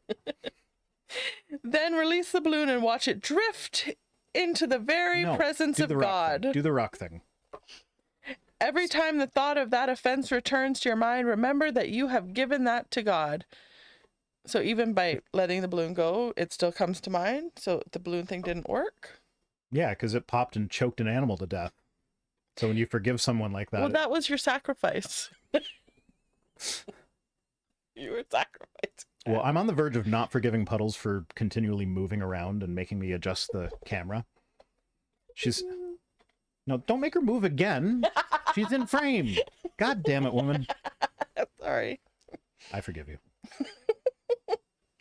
Then release the balloon and watch it drift into the very presence of God. Every time the thought of that offense returns to your mind, remember that you have given that to God. Perhaps you and your husband both need to release a balloon. Here's what one woman wrote to Annabelle. Is this Annabelle the doll that's possessed and like comes back to life and attacks you? I'm not quite sure. Dear Annabelle, please don't come and haunt me. Does it actually say that? No. Oh, okay.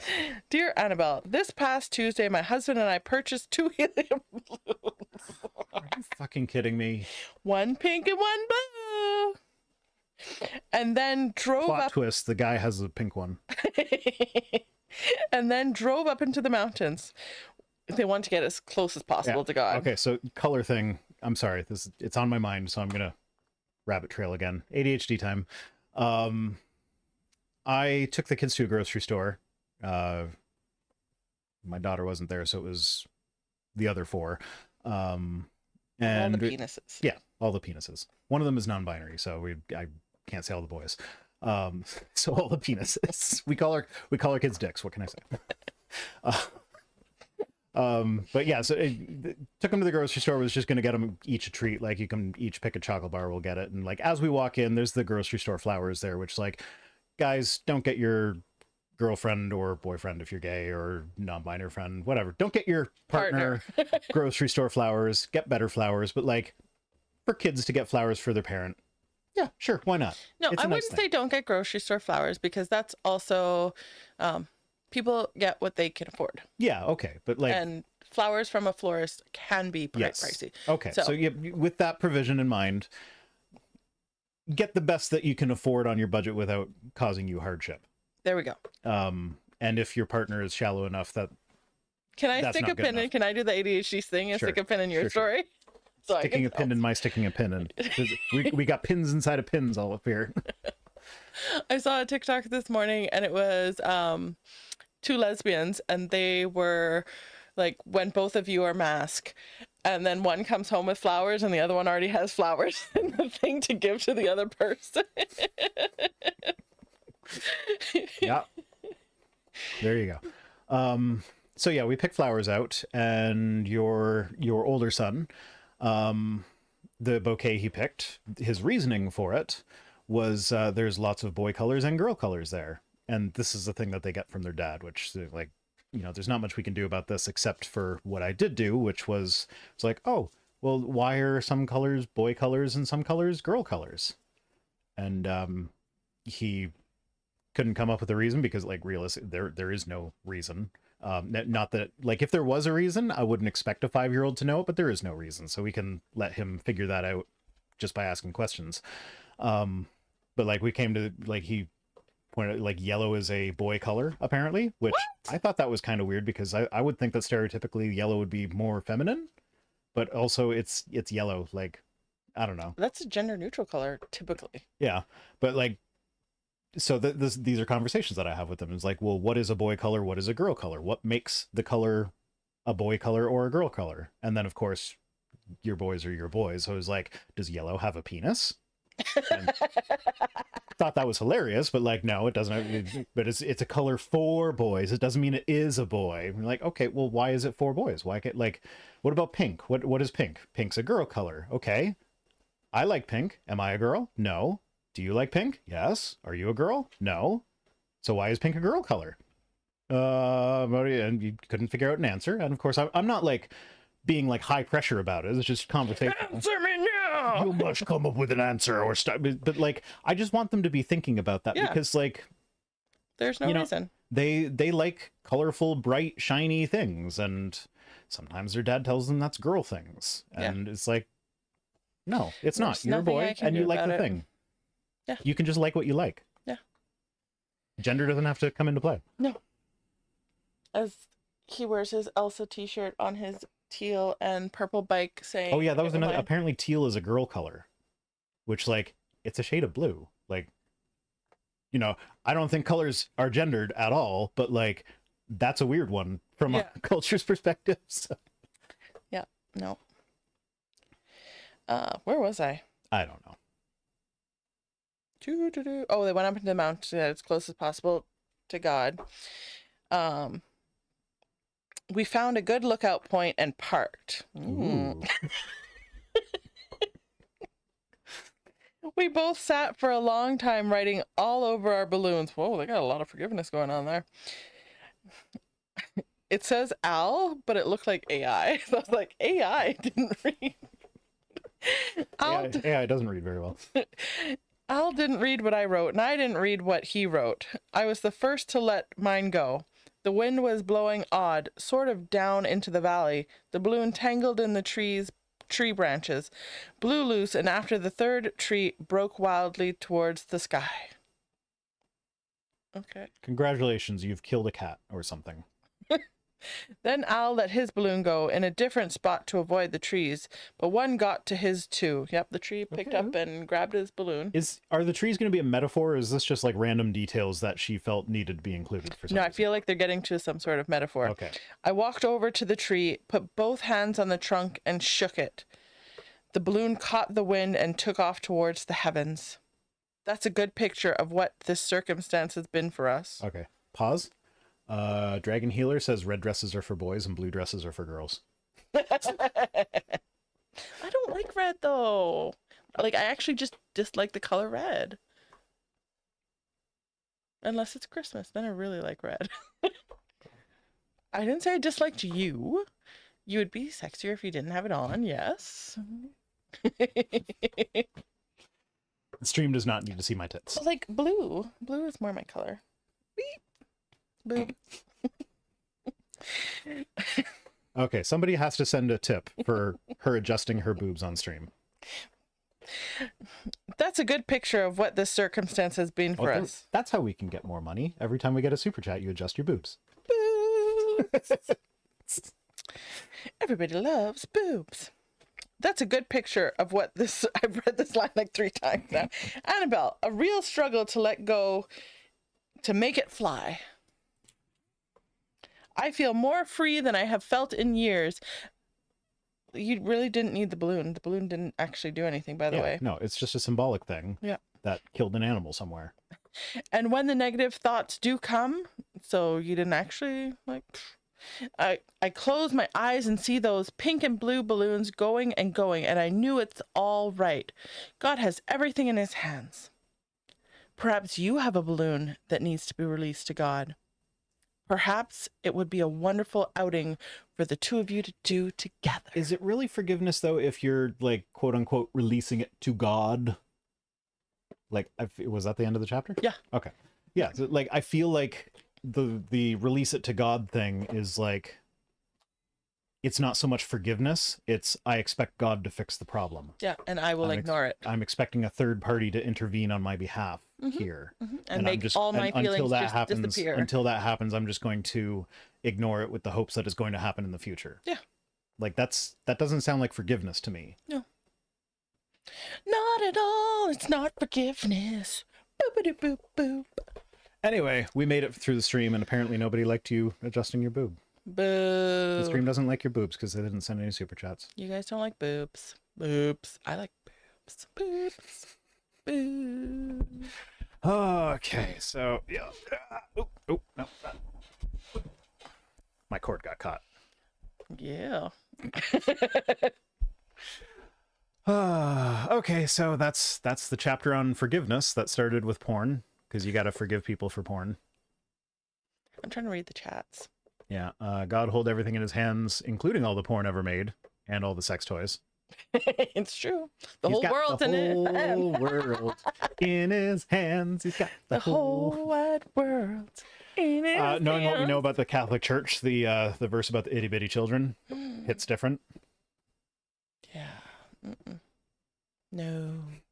Otaku Senpai says my wife has enough boobie for me. That's fair. I thought you said taco wants pie. Otaku Senpai. Oh. Lord of Uzkalak says, or we're all poor. India says, I like boobs, I'm just broke. I'm just a broke bitch. Boobs. Okay, so join my Discord and send boobs. Oh no, Discord doesn't let you do that. No, stop asking people. There's a link in the description for Discord. I say that as if you do this all the time. Stop asking to see other people's boobs. I don't really care. Oh, doggy's being silly. She's in a mood today. She's got a flower. Yeah, she does. She's ruining it. Yeah, because that's what she does. Belly rubs. She's like, I'm not going to move. If I don't move, then he won't stop. That's actually my philosophy when you're rubbing my back is like, if I adjust myself at all, like, I mean, like she might stop if I adjust. So I'm just going to sit still. Oh, don't you worry. I have that philosophy too. Yeah. It's like, I don't exist. You're not really doing this. Damn it. Lord of Uzkalak is sending boobs. Boobs. ASCII boobs. ASCII boobs. ASCII. Boobs. Boobs. The key to ass. Do you know the pagan version of Give Me That Old Time Religion? I do not know the pagan version of that. I can barely remember the Christian version of that. I was, again, that's from Otaku Senpai. Dragon Healer says, as a trainer of race car drivers, Jesus at the wheel is not recommended. Oh, someone said the Discord link didn't work. Yeah, they expire, so that's why I don't just normally have a link in my description, so sorry about that. So how do you do new ones? I have to go find it every time. Why don't you do it every time you do a live? Like, because then I'd have to remember to do that. Maybe you should remember to take your meds and you'll remember to do things. I haven't even paid my bills that I should have paid 9 days ago. My phone bill was 2 months late. We're terrible. Oh. Okay, this is 2 different people, but their things are the same color. So like Zachiel says seems the Discord invite link has expired, followed up by Sinvia, or I would have sent tit pics. Damn it, get a link. Oh no. No. Sinvia said the same thing too. Oh, okay, fine. I will open Discord and I will send the link in the chat. Don't switch audio devices. Device Rhino. Invite people. Link will expire in 7 days. So this one's good for 7 days from now. There we go. There's my Discord. So like once they join, they don't need the link anymore. It's just they're joined. Yeah, they're just in. Oh, yeah, I know nothing about this stuff. Nothing. I expect tit pics in my DMs now. Just kidding.